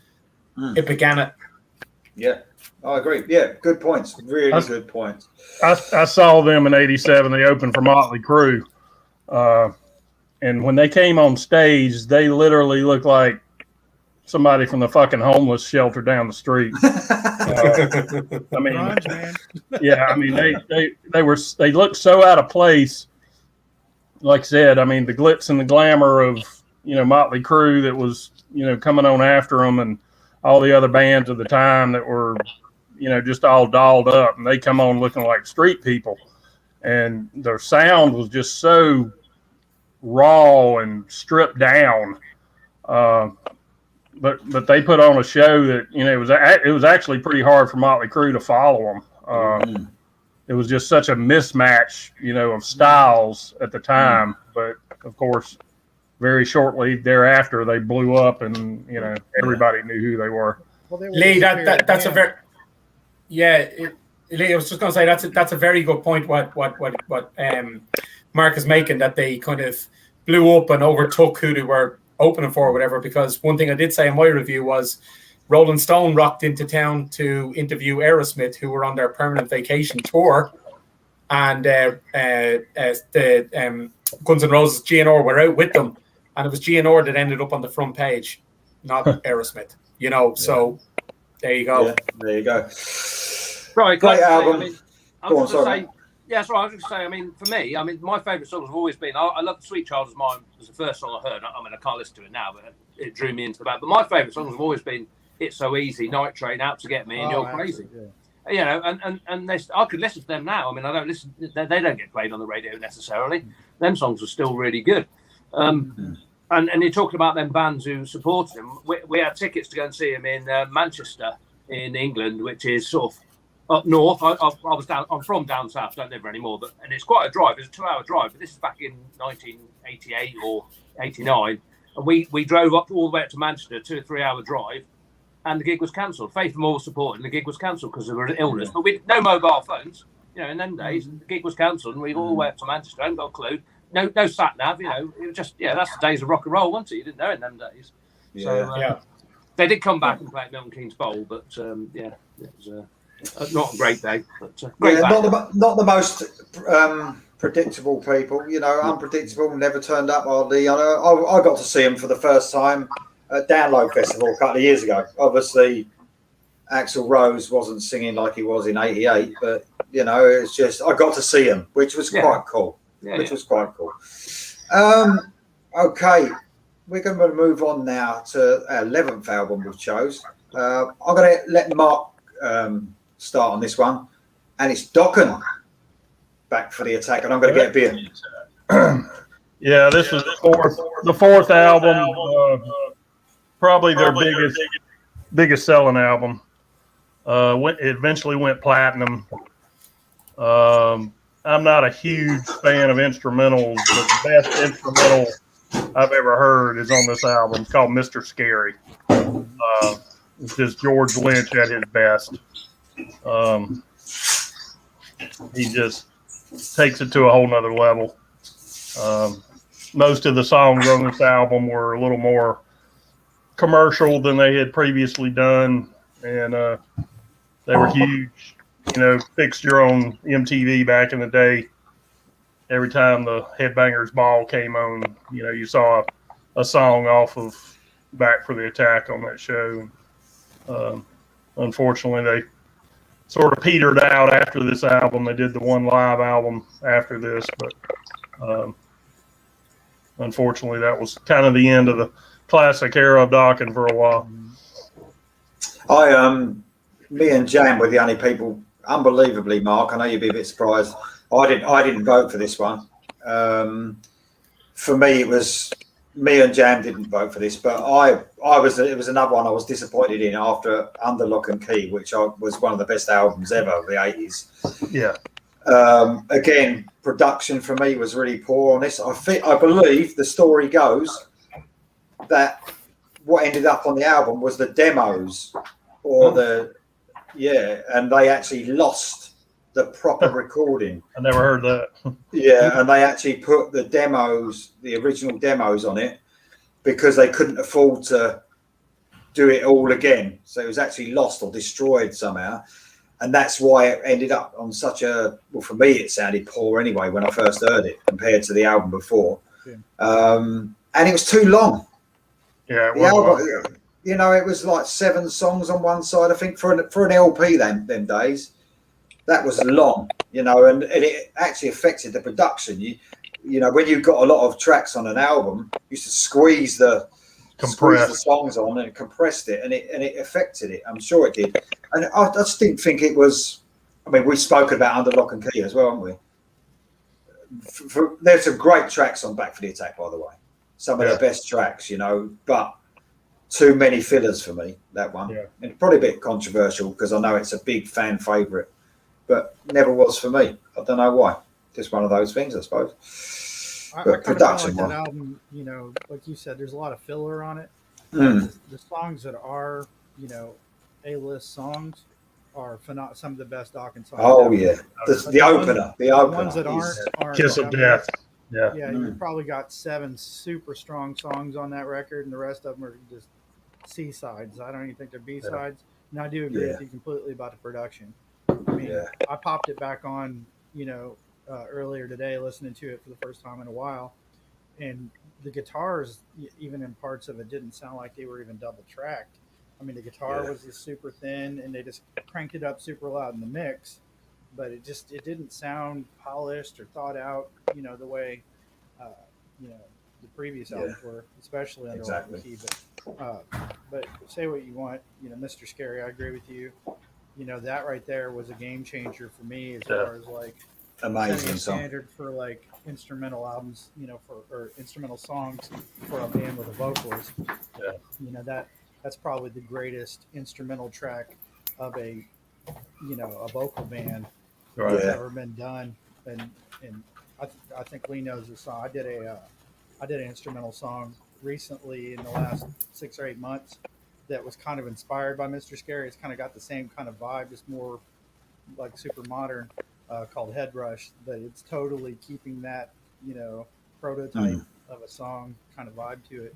Mr. Scary is this classic of all time, Brilliant song. And I'm not an instrumental person either, but I absolutely love that song. It is brilliant. Yeah. We're going to read out a few comments. I haven't done it for a while, so we got. Yeah, give us what's going on in the chat. Right, Gina is agreeing with such a major transition in all genres of music trying to clash together at that sort of time. She also said she saw Motley Crue in 2005 Carnival of Sins tour. Awesome. Delana, Dokken, one of the loudest concerts I've ever attended. Now, that's I mean, you can get that where you go and see Dokken are known as a hard rock band, I suppose, now more than anything. But sometimes these guys really turn it up, don't they? George Lynch is one of the best guitarists ever, from Gina again. Yep. And Dommy agrees with Gina. The Lynch Sweet stuff is interesting from Slam Dancer. Yeah, the Sweet, Michael Sweet and George Lynch stuff. Another album coming out, I think, in the next year or so. Yeah, Sweet and Lynch are musical geniuses. So we've got some Striper and Dokken fans on here. They sort of go hand in hand, don't they, Dokken and Striper? Mm-hmm. They really do. So yeah, I'm interested to see at the end of this, because how many albums are we in now, Lee? How many have we got to go? We're at number 11, and we've got another 5 to go. Right, I'm interested at the end of this if Dommy has something that we didn't put on the list, because she will definitely have something, I would imagine. I'll put her on the spot now, but she might have something that we didn't think of. So let's see at the end of it all. I'll keep an eye on it, mate. Okay, so next we've got maybe a bit of an outsider, maybe, but 4 of us chose this, obviously. Out on June the 21st, White Lion, Pride. So I'm going to let Jonathan go on this one, mate. White Lion, Pride. I saw White Lion open for Striper. Great show. I never was a huge fan of the vocals, Mike Trent. I think he was kind of, to me, the weakness in the band, but he was good enough. He was good enough to do what they needed him to do. Pretty boy, wasn't he? Yeah, he was a pretty boy. He had the looks and all that. But Vito Brato's guitar playing, he was that generation's, Eddie. He had his that Van Halen kind of vibe going on with his playing. Just a killer player. Michael Wagner produced that album, which I believe Michael Wagner produced Striper Soldiers on a Command record. Is that right? I'm pretty sure. Yes. And he's very good at getting the guitar loud in the mix. I think that vocally it was kind of a wash and reverb because he's not the most skilled vocalist, maybe. But yeah, the vocals are just this wash of reverb, which bugs the crap out of me when I'm listening to an album. And of that era, that was kind of what happened. There was just tons of over reverb used, throughout that whole era. But yeah, I mean, as far as the songs go, killer album of songs. I don't think there's really, obviously, Wait was a huge hit for him. But, I don't think that there was a weak song. I don't know that they were all hits. But, man, the guitar playing on that record is exceptional. Great hooks, and everything. The production was kind of a mixed bag. The music seemed to be produced well. The vocals just seemed to be a wash and reverb for me. But, I couldn't, when I saw that album was released in 87, it was not one of my favorite albums of 87, to be honest with you. But at the same point in time, I have to give it the respect of being in that list, simply because of what they were able to do and out of respect for the guitar playing on the record. You got to, you're right about the vocalist. I liked his vocals to a certain extent, but weren't he in the middle of the vocalists in the 80s, man? You had to be something special as well to stand out, didn't you? Right. Oh, there were some great vocalists in those times, but you're all right. I think he's the weakest part of that band, but for some reason I liked him. I liked his vocals, but yeah, if you compare him to some of them other vocalists them days, oh man. Yeah. Nah, for sure. But that got 4 votes. That's good. White Lion. I weren't expecting that many, which is good. Vito Bratta is one of those that he went away too soon, obviously. But of all the guitarists from that era that I wish would make a comeback, he would be real high on my list. I think he got burned out on the whole music industry, and I guess I can understand that, but such a talent that it's such a shame that he just faded into the sunset and basically has not been seen since. I wish he'd get a little bit of fire back and, come back out, and whether they do White Lion again or he did, something different. Just too good a talent to fade away like that. Agreed. I heard, I saw a post by Michael Sweet probably 6 6 months ago talking about Vito. He was saying that he was probably his favorite guitar player of that era. Yeah. I gave him high praise. And Michael's a killer guitar player himself. Yeah. Quite a compliment. But yeah, Vito's an animal. I agree with you. He should do something. We got Dommy saying, did you know that most White Lion members worked with Zakk Wylde on his first album? Yeah. Yeah. Right, yeah. Pride and Glory. Pride and Glory, yeah. Oh yeah, that's a real Southern. I know he does Southern stuff now, but that was even more Southern then. That was Zakk Wylde's Badlands. Yeah. Yeah, that's right. Great. Yeah, it's a good album. Good album. Right. Okay. Good one for White Lion, though. I'm really happy that they made it well up the list. So I'm going to let Jam ain't been first for a while, so I'm going to let him talk about Kiss, Crazy Nights. Yeah, this is a good one to talk about, actually. I was glad I got this one because, this was released in 18th of September on Mercury Vertigo Records. And it's a classic lineup. The classic 80s lineup. Eric Carr and Bruce Kulick, obviously, in the band at this point. And this is the actual very first record I ever owned. Oh, wow. I got this for my 30th birthday from my auntie. So, yeah, and it's, there you go. Lovely picture inside. How much did you pester your auntie on the lead up to your birthday to get that? You know what? I'm so old, I don't remember. But my parents bought me some sort of stereo. I say it's a stack, but it was a plastic thing. It was all in one unit with a record player on the top, and they bought me that and had a wooden cabinet, and you could put your records underneath. And I got my one record underneath, slanted like that. That was a happy memory. Yeah, I'm 13 years old, and that's when I started buying my own records. So no, it's got a lot of memories for me. But it's not the best Kiss album. I don't think anybody will say it's the best ever Kiss album. But it got 4 votes. So you got Mark, yourself, Darren, and Bryan, who ain't with us tonight. Yeah, for this one. It's a classic 80s Kiss album, isn't it? Yeah, there's a couple of things I'm interested in here. One is you say the classic 80s lineup. For me, I preferred Vinnie Vincent rather than Bruce Kulick, but I can't remember what you said to me, Mark. Obviously, Bruce Kulick is on this record and Vinnie Vincent is on, years earlier, Creatures of Night and stuff. Where I can't exactly remember where you said. Are you Bruce or are you Vinnie? Bruce. Yeah, Bruce is next to Ace. Bruce is my favorite Kiss guitarist. Vinnie would be third. This tour was my first Kiss concert. Oh, yeah. Sorry, that's my first ever concert as well, was Kiss. Okay, cool. Yeah. I don't know if anybody knows, but the original title of this album was going to be Who Dares Wins. For some reason, they decided to change the name. But, it's not my favorite Kiss album by any means. There's some really shit songs on here. Bang, Bang You, No, No, No. I mean, how original can you get with titles there? The title track really doesn't do anything for me, but Hell or High Water is an amazing song. Good Girl Gone Bad. I love that one.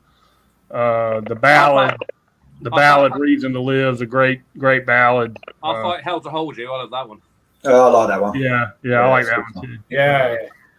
They went a little too, this is where they started bringing in keyboards and synthesizers and all that, and following the trends. They kind of got away from the early style, Kiss type material. But there's some good stuff on here. It's just, not my favorite, but I have very fond memories of it. I don't have it on LP, but I do have the CD. But like I said, my first Kiss show, I never got to see them in their heyday in the 70s. Luckily, I got to see them on the reunion tour in '96. But this was my first Kiss show, so it was a big event for me, being a lifelong Kiss freak.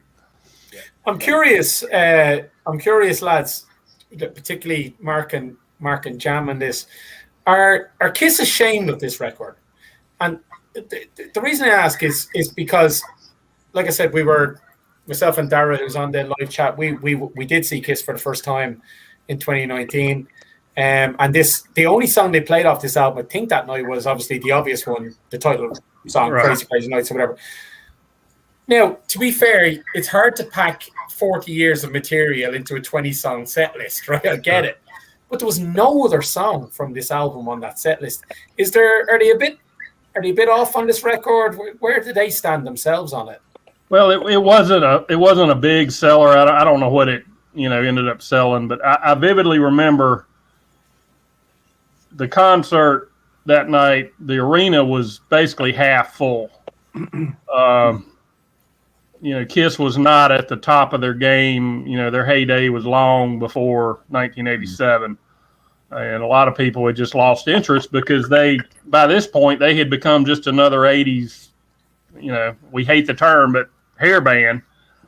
They kind of blended in with all the other bands that were out at the time, and they weren't doing anything terribly original. Like I said, there's some great songs on here that I would love to hear again, but they just, like you say, that title track, which to me wasn't a great song, but it was the only one that really had any staying power in the live set list. Yeah, I think you answered your own question there, Darren. I think most of they've got too many tracks and too many albums. That's the problem. And yet they want all the 70s classics in there, as you expect. And you can only play one off Crazy Nights, one off Asylum, one off Animalize. Lick It Up. It's difficult to get them all in. And they're always going to go Crazy Nights above anything else, although it's not the best song on the album. But I don't think they're ashamed of it at all. I mean, I prefer this to Hot in the Shade. Some people thought that was one of their better albums. For me, I prefer this. I agree. The proper rock, proper metal tinge. Personally, but. That is a cool insight. But I will say one thing. I don't care, Mark. I love Crazy Crazy Nights. Of course I do. I actually like it. Somebody's gonna like it. I like it. I love it. I don't hate it. It's not my least favorite Kiss song, but it's definitely not toward the top. Well, my favourite is Bang Bang You. I like that one. No. Okay, well, this next one we're going to get onto, number 14, is really interesting. Do you know why? Why? It was actually released on today's date, May the 15th. Yeah. Cool. So I'm going to let there are 4 votes on this one, including myself, Jam, Bryan, and Darren. Yeah. Go, Darren. Give us this Motley Crue, girls. You know what? Here's a funny one for you. This song only reached number 2 on the chart at the time when it was released on, as you correctly say, Lee, This Day, 1987. Hey, Mark, tell me who kept this album off the top spot. I don't. God. Celine Dion. Whitney Houston. It was close.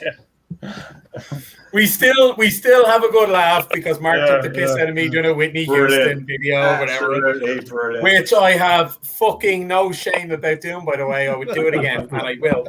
It's the Harry Styles one that I've got the ump about. Well, then you're not going to like the next video because I'm reviewing his latest album, so you're not going to like that. I'll be very clear on him, though. Harry Styles is a modern 70s rock star. That is a fact. Anyway, we keep going on Motley Crue. Whitney Houston kept it off the top spot. I was interested, actually, Lee, who else voted for this? Who did you say who else voted for this? Because I was surprised that this actually got on the list. Yeah, other than me voting for it. Jam voted for it. Jam voted, Bryan voted, and I voted. I did not vote. Wow. No. I thought this was a huge improvement over Theatre of Pain. The production's good. Yeah, definitely. I can't believe it. I can't believe this ended up on the list. I thought it would just be me putting it on and you guys would be... I love this album. Could be my favourite Motley Crue album, apart from Shout the Devil. Yeah, definitely. Wow. Yeah, it's a good album. Cool. Good album. Yeah, really good album. Wild Side is like... Oh, yeah. Cracking song. Absolutely superb song. Something for Nothing. Yeah. Can I be Dancing on Glass. the devil's advocate in here? I kind of feel like this is a single. Like, this album has got 2 or 3 hot songs on it. It's got, Girls, Girls, Girls, Wild Side. I can't even think of another one. Those 2 songs carried...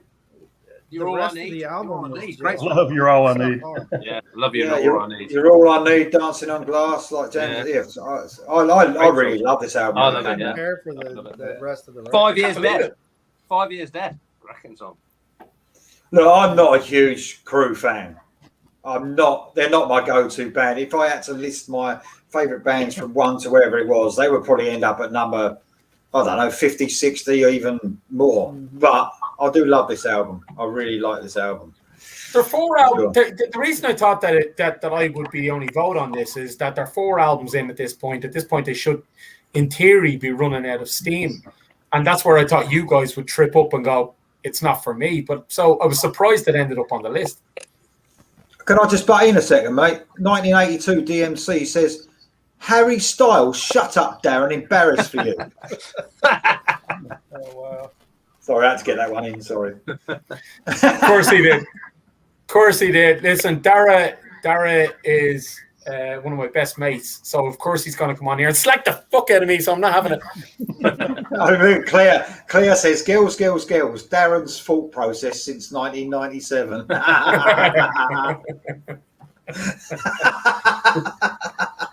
Brilliant.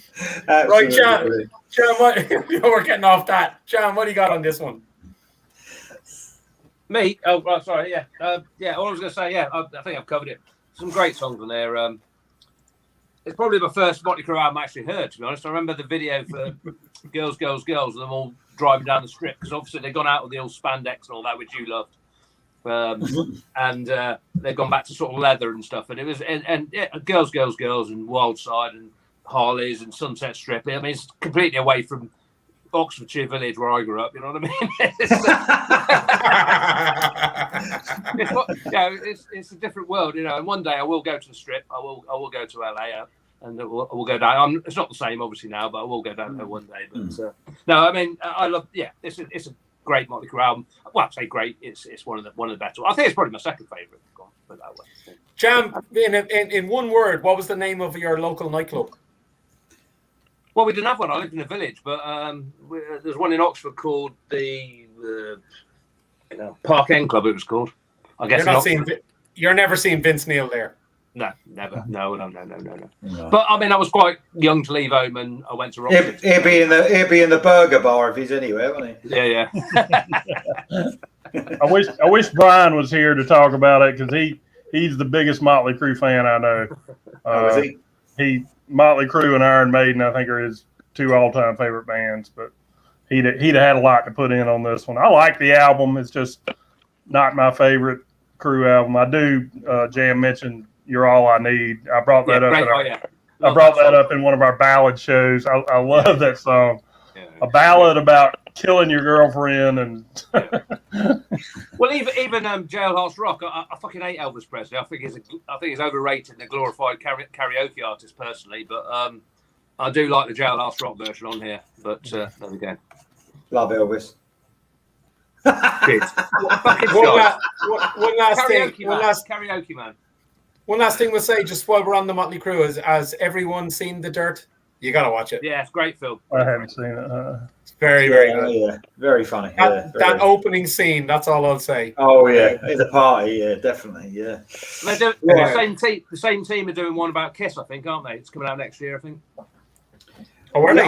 Yeah, I think so, yeah.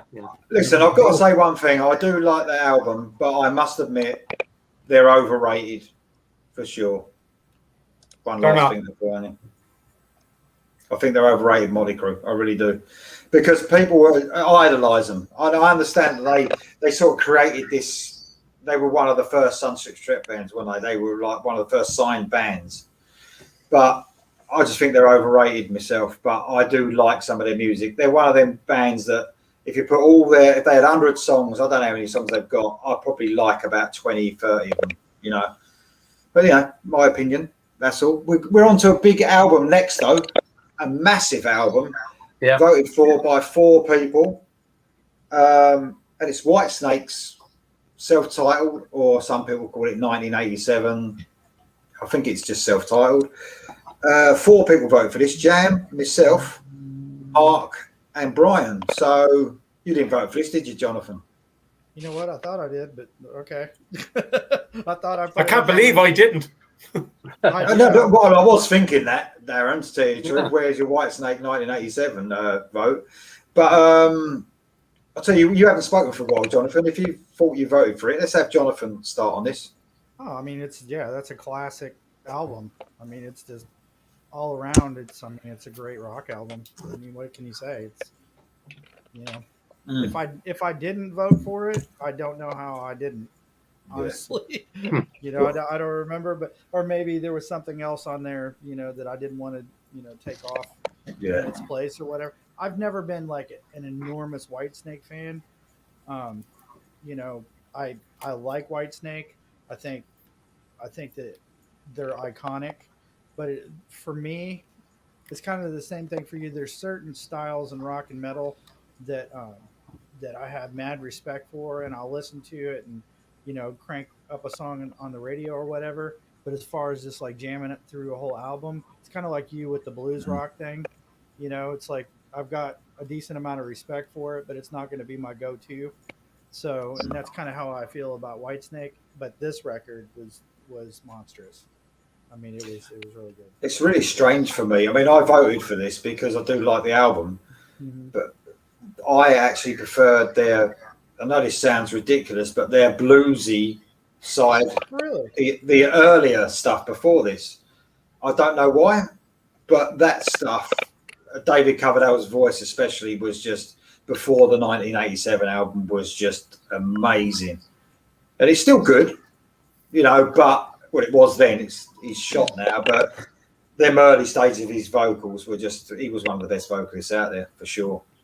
Yeah, interesting story for you. I went to an in-store appearance with Vivian Campbell, and this was after, you know, he was in Whitesnake and all that, and somebody asked him something about something having to do with Whitesnake, and he goes, you know, the only thing that I really remember about it is he goes, you know, he said something to the effect of like, I don't really want to be in a band where the most important question I get asked is where I found Tawny Kitane's panties. He was like, that whole thing was such a circus. Like, he didn't enjoy his time in Whitesnake at all. But Who was there? Just you and Vivian? no, there was honestly, there was probably about 25 people there. It was a small group and an in-store appearance. And so it was kind of, you know, more of a personal, you know, where you could actually talk to him and stuff. And, you know. Rest in peace, Tawny, by the way. Died this week. Oh, really? I didn't hear that. Yeah, this week, a couple of days ago. Wow, man. Yes. About a week ago today, I think it was. Yeah. So you got Delina saying you should be ashamed. You should be ashamed of yourself, Darren, not voting for Whitesnake. Yeah, you know what? It's funny. Delina is from America herself, right? The thing I'd say about this album is fans liked it, critics liked it, the radio played it. It sold 8 million albums. I would say Delina and Mark, our American cousins, would probably say, and Jonathan would say, that is what you call knocking it out of the park, to be fair. If you get all of that, you know, you're selling it, it's critically accepted, and the fans love it, that's knocking it over the fence, isn't it? Yeah, without a doubt. Can I just ask Mark and Jonathan, what? Because we have a different track listing over here. We had "Still of the Night" opening the album, which is the best song on the album, I think, in my opinion. But it didn't open the album in the American version, I don't think. Do you reckon? Crying in the Rain. Crying in the Rain was our opener. Do you reckon that's better or not? Because "Still of the Night's an epic song. I mean, Still of the Night was number 3 on ours. Yeah. Didn't they they did different versions of those songs too? They re-recorded them with. Man, I preferred all the originals. Oh yeah, with John Sykes on it. Yeah, I mean, they should have left it alone. Especially which one? Here I Go Again or whatever. They redid that one and made it into a pop song. I mean, it wasn't even close to the balls and intensity on the original version. You know, I mean, John Sykes. That was. I mean, honestly, it made the record is playing. I think, you know, and they had to go mess with it. So I don't care for the re-recordings. You don't like it at all, no? Come on. Not compared. Come on. No, well, the originals weren't. I don't even think the originals were John Sykes, Jonathan. They were way back. They were way back. Sykes played on this version. Yeah. Yeah. Saints and Sinners was the original version, and I'll put it on my All Killer list. Yeah. Saints and Sinners 82. Yeah. Yeah, 82. Yeah. I think I prefer the 87 version, as I said on the list, though. Actually, because I heard it first. That's probably unfortunate on that. That's so much. That is so much to do with it. We've said this before. It's when you first hear that song. Yeah. There's so much to do with it. You know, when you talk about Iron Maiden, for instance, you know, we talk about everyone's got their favourite album. It's when they first heard the band. It's just, it's one of those things. No, I get that. I get that, Lee. I get that. And I understand what Jonathan's saying, but I'm not ashamed to say it. Here I go again, 87. For me, is the better version. I know both versions. I prefer the 87 version. One thing I will say, just on it, and I know Dara's on the live chats again. Whitesnake played at Grass Pop 2019. Coverdale's voice still sounds great, lads. Very, very good. Really, really good vocal on him. Again, he came on just before Def Leppard. I know when he talks, he sounds like he's in the royal family now, as opposed to being up north in Yorkshire. Yeah, as opposed to, where's he from? Newcastle or something? He's from Newcastle. Right. Yorkshire, somewhere over there. Well, wherever, right? He's certainly not in the royal family. He talks very posh these days, but his vocal sounds great, and I'm sure Darren will back me up on that, even though he takes the piss out of me on everything else. But his vocal sounded great that night. Yeah, I mean, I saw him at Download a couple of years ago. What he's done very cleverly, really, to extend his career, he's got a couple of guitarists there that are brilliant backing vocalists. And they basically sing the whole song with him near enough. It's not just the chorus. They sing a lot of the song, and it fills in for David Coverdale's voice. I didn't give a shit that he couldn't sing when I saw him, because I just thought it was great seeing Whitesnake, you know. And, you know, you can either see him or you can't. It's up to you, innit? But I'm just glad I saw him before, you know, they weren't together anymore. So it comes down to that, doesn't it? It's so many bands. There might not be the classic lineup, it might not be how you wanted to see him, but just to see him is everything, isn't it? You say you've seen him, haven't you? It's great. Without a doubt. It was great. The only negative thing I'll say about this album, and it's not a negative on the album, it's just much like Appetite for Destruction, the big hits. If I never hear them again, I'll be okay. You know, great album. I mean, this son of a bitch went 8 times platinum. Yeah. You know, that says a lot. 8 times platinum. That tells you how great an album this was. You're talking about the big hits. Never hear them again. What's the next album we're on about? Yeah. Anyway, before we get, I won't hear a bad word said about it. Before we get onto that, I just want to say there is one other negative thing about the Whitesnake album, and it was a bit of a sign of the times at the time, I know, but lyrically, absolutely terrible. The lyrics on that album. That's hard. Just have a look. Just go right. Pick up the album now, and well, not right now, but when you finished or tomorrow, or whatever, have a look at some of the lyrics. There's a lot of them. Yeah. Well, you won't. They're just so juvenile, really. Like, shallow. You know, shallow. But it was a sign of the times. But they are more shallow. We've just talked about Motley Crue coming from the Sunset Strip, and you're talking. Right. What are you talking about? This is where we're at this point. You know, that's all right. I'm okay with that. We're in the candy dish right now, man. Yeah, I mean, if you luckily enough, it's not Bob Dylan, Lee. Their lyrics have actually improved now, because I don't think they'd actually get away with them now if they wrote lyrics like that. They would have the piss ripped out of them, because probably critics now look into it a bit too much now. But it was a simple life back then, wasn't it? Yeah, it was more simple. You know, yeah, but that's why I think you're taking too much of a critical eye on it. No, but you know, just have a read of them. Bad boys running wild in the streets and all that rubbish. It's just, you know, I don't know. There was no PC. There was no. Yeah. Anyway, we're going to get on to our last album, which I'm the only one that didn't vote for it, because I was disappointed in this album compared to their 2 before. This is the last one. It's got the most votes. It got 5 votes, and it's Def Leppard, Hysteria. It's got to be Darren. It's got to be Darren. Yes. Okay. Yeah. Let's have Darren, because he's got more fans on here watching than anyone as well. So I think it should be Darren. No, you know what? I'm not going to go first in this. I actually want to react more than lead on this one. So, Jam, you know, I've reviewed it and stuff on my channel. So, Jam, or Marco, whoever, Jonathan, whoever's voted for it, go for it. Give me what you guys think. Well, I could tell you if you want, but I didn't vote for it. Yeah, I'm quite funny, you didn't vote for it. You don't need to talk. Did Mark vote for it? Everyone voted for it apart from me. That's likely. That's kind of like you're standing there staring at the Mona Lisa going, that chick is ugly. I don't care what anybody says. That chick is ugly. That's what you're doing right now. You're looking at a classic masterpiece and being like, that broad is filthy. I think Lee, you're just trying to be too cool for school, right? No, honestly, you are. Come on. This is a bit like the Dio Dream Evil one, where I loved the band, and it was a big disappointment for me because of, well, for this one in particular, High and Dry was just amazing, and Pyromania could have been even better, and then this just didn't get it for me, and I grow. What it is with this album, I've heard Pyromania and High and Dry just as much as this album, and I can listen to Pyromania and High and Dry over and over and over and over again, but I can't listen to that one, apart from Gods of War. Yeah. This is another one of those bands like Aerosmith and Metallica that there's the before and after.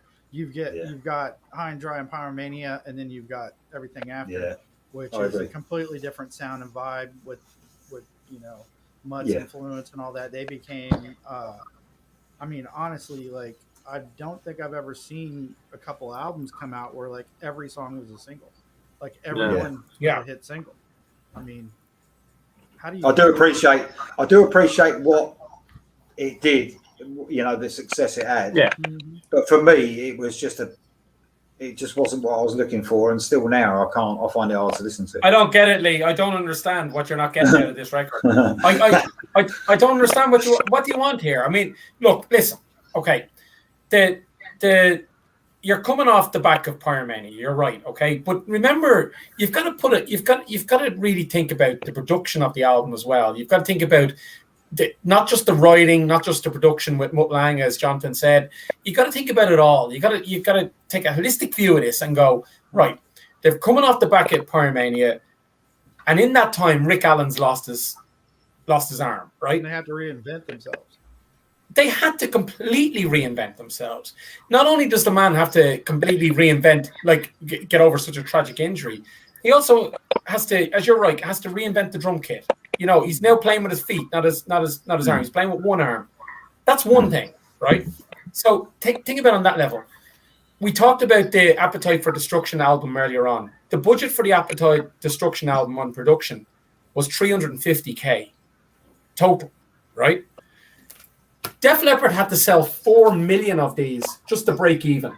Yeah. So it's a ridiculous amount of money pumped in compared to, say, Appetite for Destruction, which was arguably as big, maybe. Would you say bigger? Maybe not. I don't know. Maybe equal, let's say. It's the story that goes around it. It's Mutt taking it to the extreme with Def Leppard. It's Rick Allen's arm. It's the production. It's Steve Clark's problems. It's Joe Elliott probably at the very top of his game. No. Let me finish. All right, okay. The first half of this album, as someone else has already said, is it's hit after hit. It's single after single. The whole you could play side one on this and go, every one of them's a hit. Every one of them. It's all of it that goes into it. It's Leopard at their height. It's MTV at its height. It's all of it. It's everything. You've got to put all of the ingredients into the mixer and go, that's why this album is great. And I love it. Yeah, I mean, the thing for me is it was 4 years in the making. So in this 4 years, music had changed in them 4 years. So you can understand that they're obviously the problems with Rick and that were probably 2 years at the time. But when they actually come back to it, they perhaps wanted to make another Pyromania. The music had changed. Music was Big Hair and Sunset Strip by the time they come back to record. And they need to do something different. They love the American scene, but they wanted to do something different. Not like, it's a difficult time. But, I mean, they come back and, it's a classic album. I don't think I'll ever play it. I don't think I'll ever play this album in its entirety in my life ever again. I can probably say that. Wow. No, I won't. But I might listen to Gods of War, or I might listen to Run Riot or something. But I will never play it because I've just heard it too much. It's too much. I'm getting a bollocking from I'm getting a bollocking from the comments as well, so it doesn't matter. Delina, oh yeah, she's having a go. Go on, what did Delina say? This album is fan-fucking-tastic, Lee. So she's told me off. She's told me off. Yeah, a lot of other people say it's their. She's also it's her second favourite album of all time. She's saying Delina. So yeah, Lee, Delina is right, Lee, and myself and Dara saw it. And I don't know if you guys. Here's one thing where I think I have a little bit of a trump card on you lads, which I don't often, but I think I do this time. Myself and Dara saw this played live in its entirety. So did I. I've seen it. Yeah. Okay, you saw this played live. Yeah. Wait a minute, they only played this live in Dublin, didn't they? Download Festival. Download, a couple of years ago. Yeah, a couple of years ago. Well, fuck that, right? Doesn't matter now. Right. Well, I'll trump all of you. I saw them twice on that tour. And here you go, Darren. This is a book. If you don't have this book, Darren, you need it. You got the book. Look at him. This is a brilliant history of the band, Darren. If you haven't got this book, you need to get it. Sorry, 1 second. Look at me with my 2018 pressing, and Mark's going to bring out some confetti that he saw them in '87 with. But Darren, listen. I know I said I couldn't listen to that album, but I fucking loved it when they played the album in its entirety because it was just so special watching it. I really loved it. I'll go with that. And also, Joe Elliott is so clever now with his vocals. Yes. Because what he's done, he's really extended the life, like the longevity in his voice. Because what he's done that night at Download, they had his voice so high up in the mix that he could just basically talk them lyrics all the way through the album, and he could sing everything, and it was really clever what they're doing because they're just Whitesnake couldn't do that because Lee on that for once we will agree on this, right? You're right. Joe has really turned down the vocals. I mean, it ain't what it was. But can I just ask one other thing, Mark? Can we just get one more look at that magazine because that's fantastic stuff. Oh, look, we got Bryan coming in right at the end. Look. Yeah, he just sent me a text. There he is. Fashionably late. Well, how's everybody? Yeah, all right. Right, listen, seeing as you're here, Bryan, we're on the last album. You can just tell us what you think because you voted for it. What do you think of Hysteria? Hysteria? I absolutely loved it. I don't think there was a bad song on the album. Some of their best work. I really can't compare it versus Pyromania because I think they're on just two separate levels, but I thought it was outstanding. When you mean two separate levels, you mean Pyromania is much better, or? I think that Hysteria was just a little bit better on a different level. But that's just me. Yes. I probably get smacked for that, but I thought it was a better album. In fairness to Lee, I prefer Pyromania myself. I do. But man, I mean, you got to respect this album. I wonder, they put so much time into it just from a production point of view. Literally every little nuance was just tweaked and produced and polished to the nth degree, probably more so than any album up until that point. I wonder how much they left on the cutting room floor. I mean, how many songs did not make that record, that never saw the light of day in the process, because if that's what they ended up with, I'm wondering what they cut. Because that was one of those processes, much like filmmaking or whatever. They probably had 25 songs for that record, and then can we just them down to just hits, I'll tell you what we're gonna do just before we go on to our quick honourable mentions. We're gonna do a vote. Put your hands up if High and Dry is the best Def Leppard album. That's tough. Right. Okay. Put your hands up if Pyromania is the best Def Leppard album. All right, that's it. You voted out. You might as well not bother with it.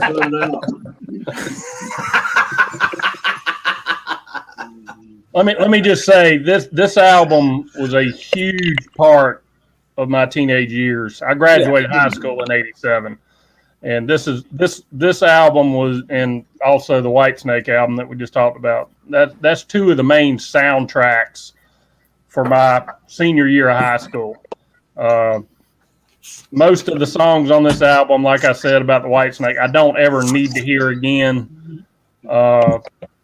Gods of War is by far my favorite on the album, and it was never overplayed. And also Women. I quite like Women. I love that song. It never got. I think it was the first single they released for it, and it kind of splashed. It didn't really make an impact, but those two songs I am not tired of at all. And also the Love and Affection. That was a great song that never got overplayed. Mark, you're just calling out every song that wasn't a single. To be fair, so all you're doing, well, women was a single, but all you're doing is calling out all the songs that weren't a single. Obviously, that's because they weren't overplayed. I'm not ashamed to say it. I love all the other ones. I love it. I love Bites. I love it. I love them too. I love them too. I just, any strip joint you go to, you're going to hear Pour Some Sugar on Me. I mean, Animal. Right, listen up. Can I just say about this album? It was my first ever tape I got, so I got my first ever vinyl. First ever tape I got was Hysteria. Loved it. I think Lee mentioned the story about going to Donington, listening to this tape. One of those. It was on the your bus, wasn't it, or something? It was. It was playing on the coach on the way to Donington. Yeah. But when they played Download, the first time they headlined, Rick Allen. His first gig after he lost his arm was at Monster Rock Festival in 1986, I believe. That's right. And when they headlined again, I think it was Download 2014, 15, something like that in England. It was emotional, wasn't it? When he I don't know if you were there, Lee, but it was emotional when he came on, and obviously they made the speech about it. His first ever gig was after he lost his arm, was at Download, and I think they played the whole of Hysteria that time. It was an emotional time. It was good. It was a great gig. Absolutely. You're absolutely right. Lee, can I just ask one thing? Just one thing before we go to the live comments. Mark, you had a tape. I'm just being a nerd now. Can I just have a look inside that tape? Can you just open it up and just show me, please? Now I'm being a total nerd. I just want to see. Away. How many tapes left? This is interesting. Oh, that's cool. It is cool. It is very cool. The only reason to buy tapes, though, is because you can play them in your car, weren't they? Because they're shit quality. Yeah. But that's obviously an original tape. Sorry, Lee, go to the live. Yeah, so we're going to go through live comments, and we've really got to be quick with the comments because we've been on for 2.25 hours. I know we're enjoying ourselves, but Delina's actually said, Lee, much respect, just messing with me because she had a go at me, which is, that's all right, Delina, I can take it. We've got Gina says, hello, Bryan, because you've just come on. Hello, Bryan. Hello. That was Gina. Delina said, how is Tommy Shaw's Ambition not on this list? And Geraint James has said, great solo albums in 87. Tommy Shaw Ambition, he's just mentioned it. Lou Graham, Ready or Not. Brian Adams, Into the Fire. And Jimmy Barnes, Freight Train Heart. So there you go. It's a few suggestions there. Who gave that Jimmy Barnes track? Or Geraint James. Geraint, isn't it? Geraint. I don't know. But anyway. Right, okay, listen, guys, we have really got to be, if you've got one honourable mention, it's got to be pretty quick, though. If you really wanted to be on this list, but didn't make it. Have you got any? We go to, let's go to Jam first. No, I'm doing 5 just because I can. I'm going to do it quick. Right, okay. The Colt Electric, Marillion, Clutching at Straws, Wasp, Live in the Raw, Alice Cooper, Raise Your Fist and Yell, and my favourite album of 1987, Faith No More, Introduce Yourself. Fucking brilliant. Oh, a bit of alternative metal. Yeah, fucking brilliant. Okay, cool. Thanks, Jam. Right, Mark, what you got, mate? Well, since he gave me the green light to do more than one, I'm just going to do 2. Macaulay Schenker Group, Perfect Timing. Love every song on this. I was hoping it'd make the list. And Grim Reaper, get it up. Grim Reaper, Rock You to Hell. Nice. Okay. Bryan, I know you're late to the party, mate, but have you got any honourable mentions? You know the Yeah, ones mine would be suicidal tendencies. Join the army. Suicidal tendencies, yeah. I know you're a bit of a fan of them. Right, what you got, Darren? I got 3 albums for you. I Yep. got Strange Ways, who I've done videos on, and I've talked on your channel with you about, Lee, on your underrated albums. Strange Ways, Native Sons, and again, it was reinforced by Dara, who said it to me yesterday. He's absolutely right. 1987, Strange Ways, Native Sons.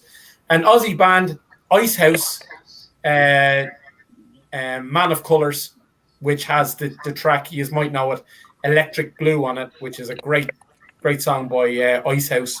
And the last one I'll go for, which no one else will vote for on this, would be Fleetwood Mac, Tango in the Night. Big fan of that album. I like it. Look at that. No, I do like that.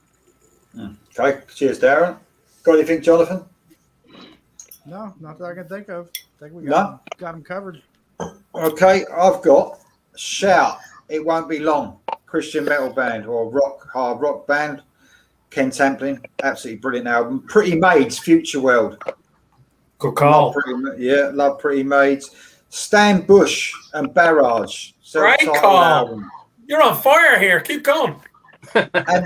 And the last one, which they don't get enough love, but they've sort of got a bit of a cult status now. Sabotage, Hall of the Mountain King. Yeah. That's true. So metal band, absolutely fantastic band. I think we're done, guys. We're actually done. It's been a brilliant show again. It's great having Tony Harnell on. And we got Bryan on in the end as well, didn't we? So there you go. So we're obviously going to do 1986. My favourite year, by the way. 1986 in metal, rock and metal. Absolutely love 86. It's my favourite one. So I've got loads to talk about. And if any of you guys don't vote with me, the ones I want, I'm just going to put them on anyway. There you go. All right, listen, thanks to all the comments. We've had loads of comments tonight. They're making me laugh as well from everyone. It's great that you join in with it. It's absolutely brilliant. I'm going to see if I can get someone else on for the next show. I'm going to see if I can get Michael Wilton of Queensryche on because 86. Because 86, yeah. I mean, I could get Todd the Torah, but he won't even. Was he even born in 86? I don't even think he was, you know. But but Michael Wilton came out with one of the best albums ever in 86. Oh, yeah. So I'm going to see. I hope I can get him on. I'll see what I can do. So, all right, guys, thanks for joining me. As always, I've really loved it. Cheers, by the way. Mine's gone. See you later, guys. I'll see you next time. Get me your list. See you later, guys. Bye-bye. It was fun. Bye. Riders.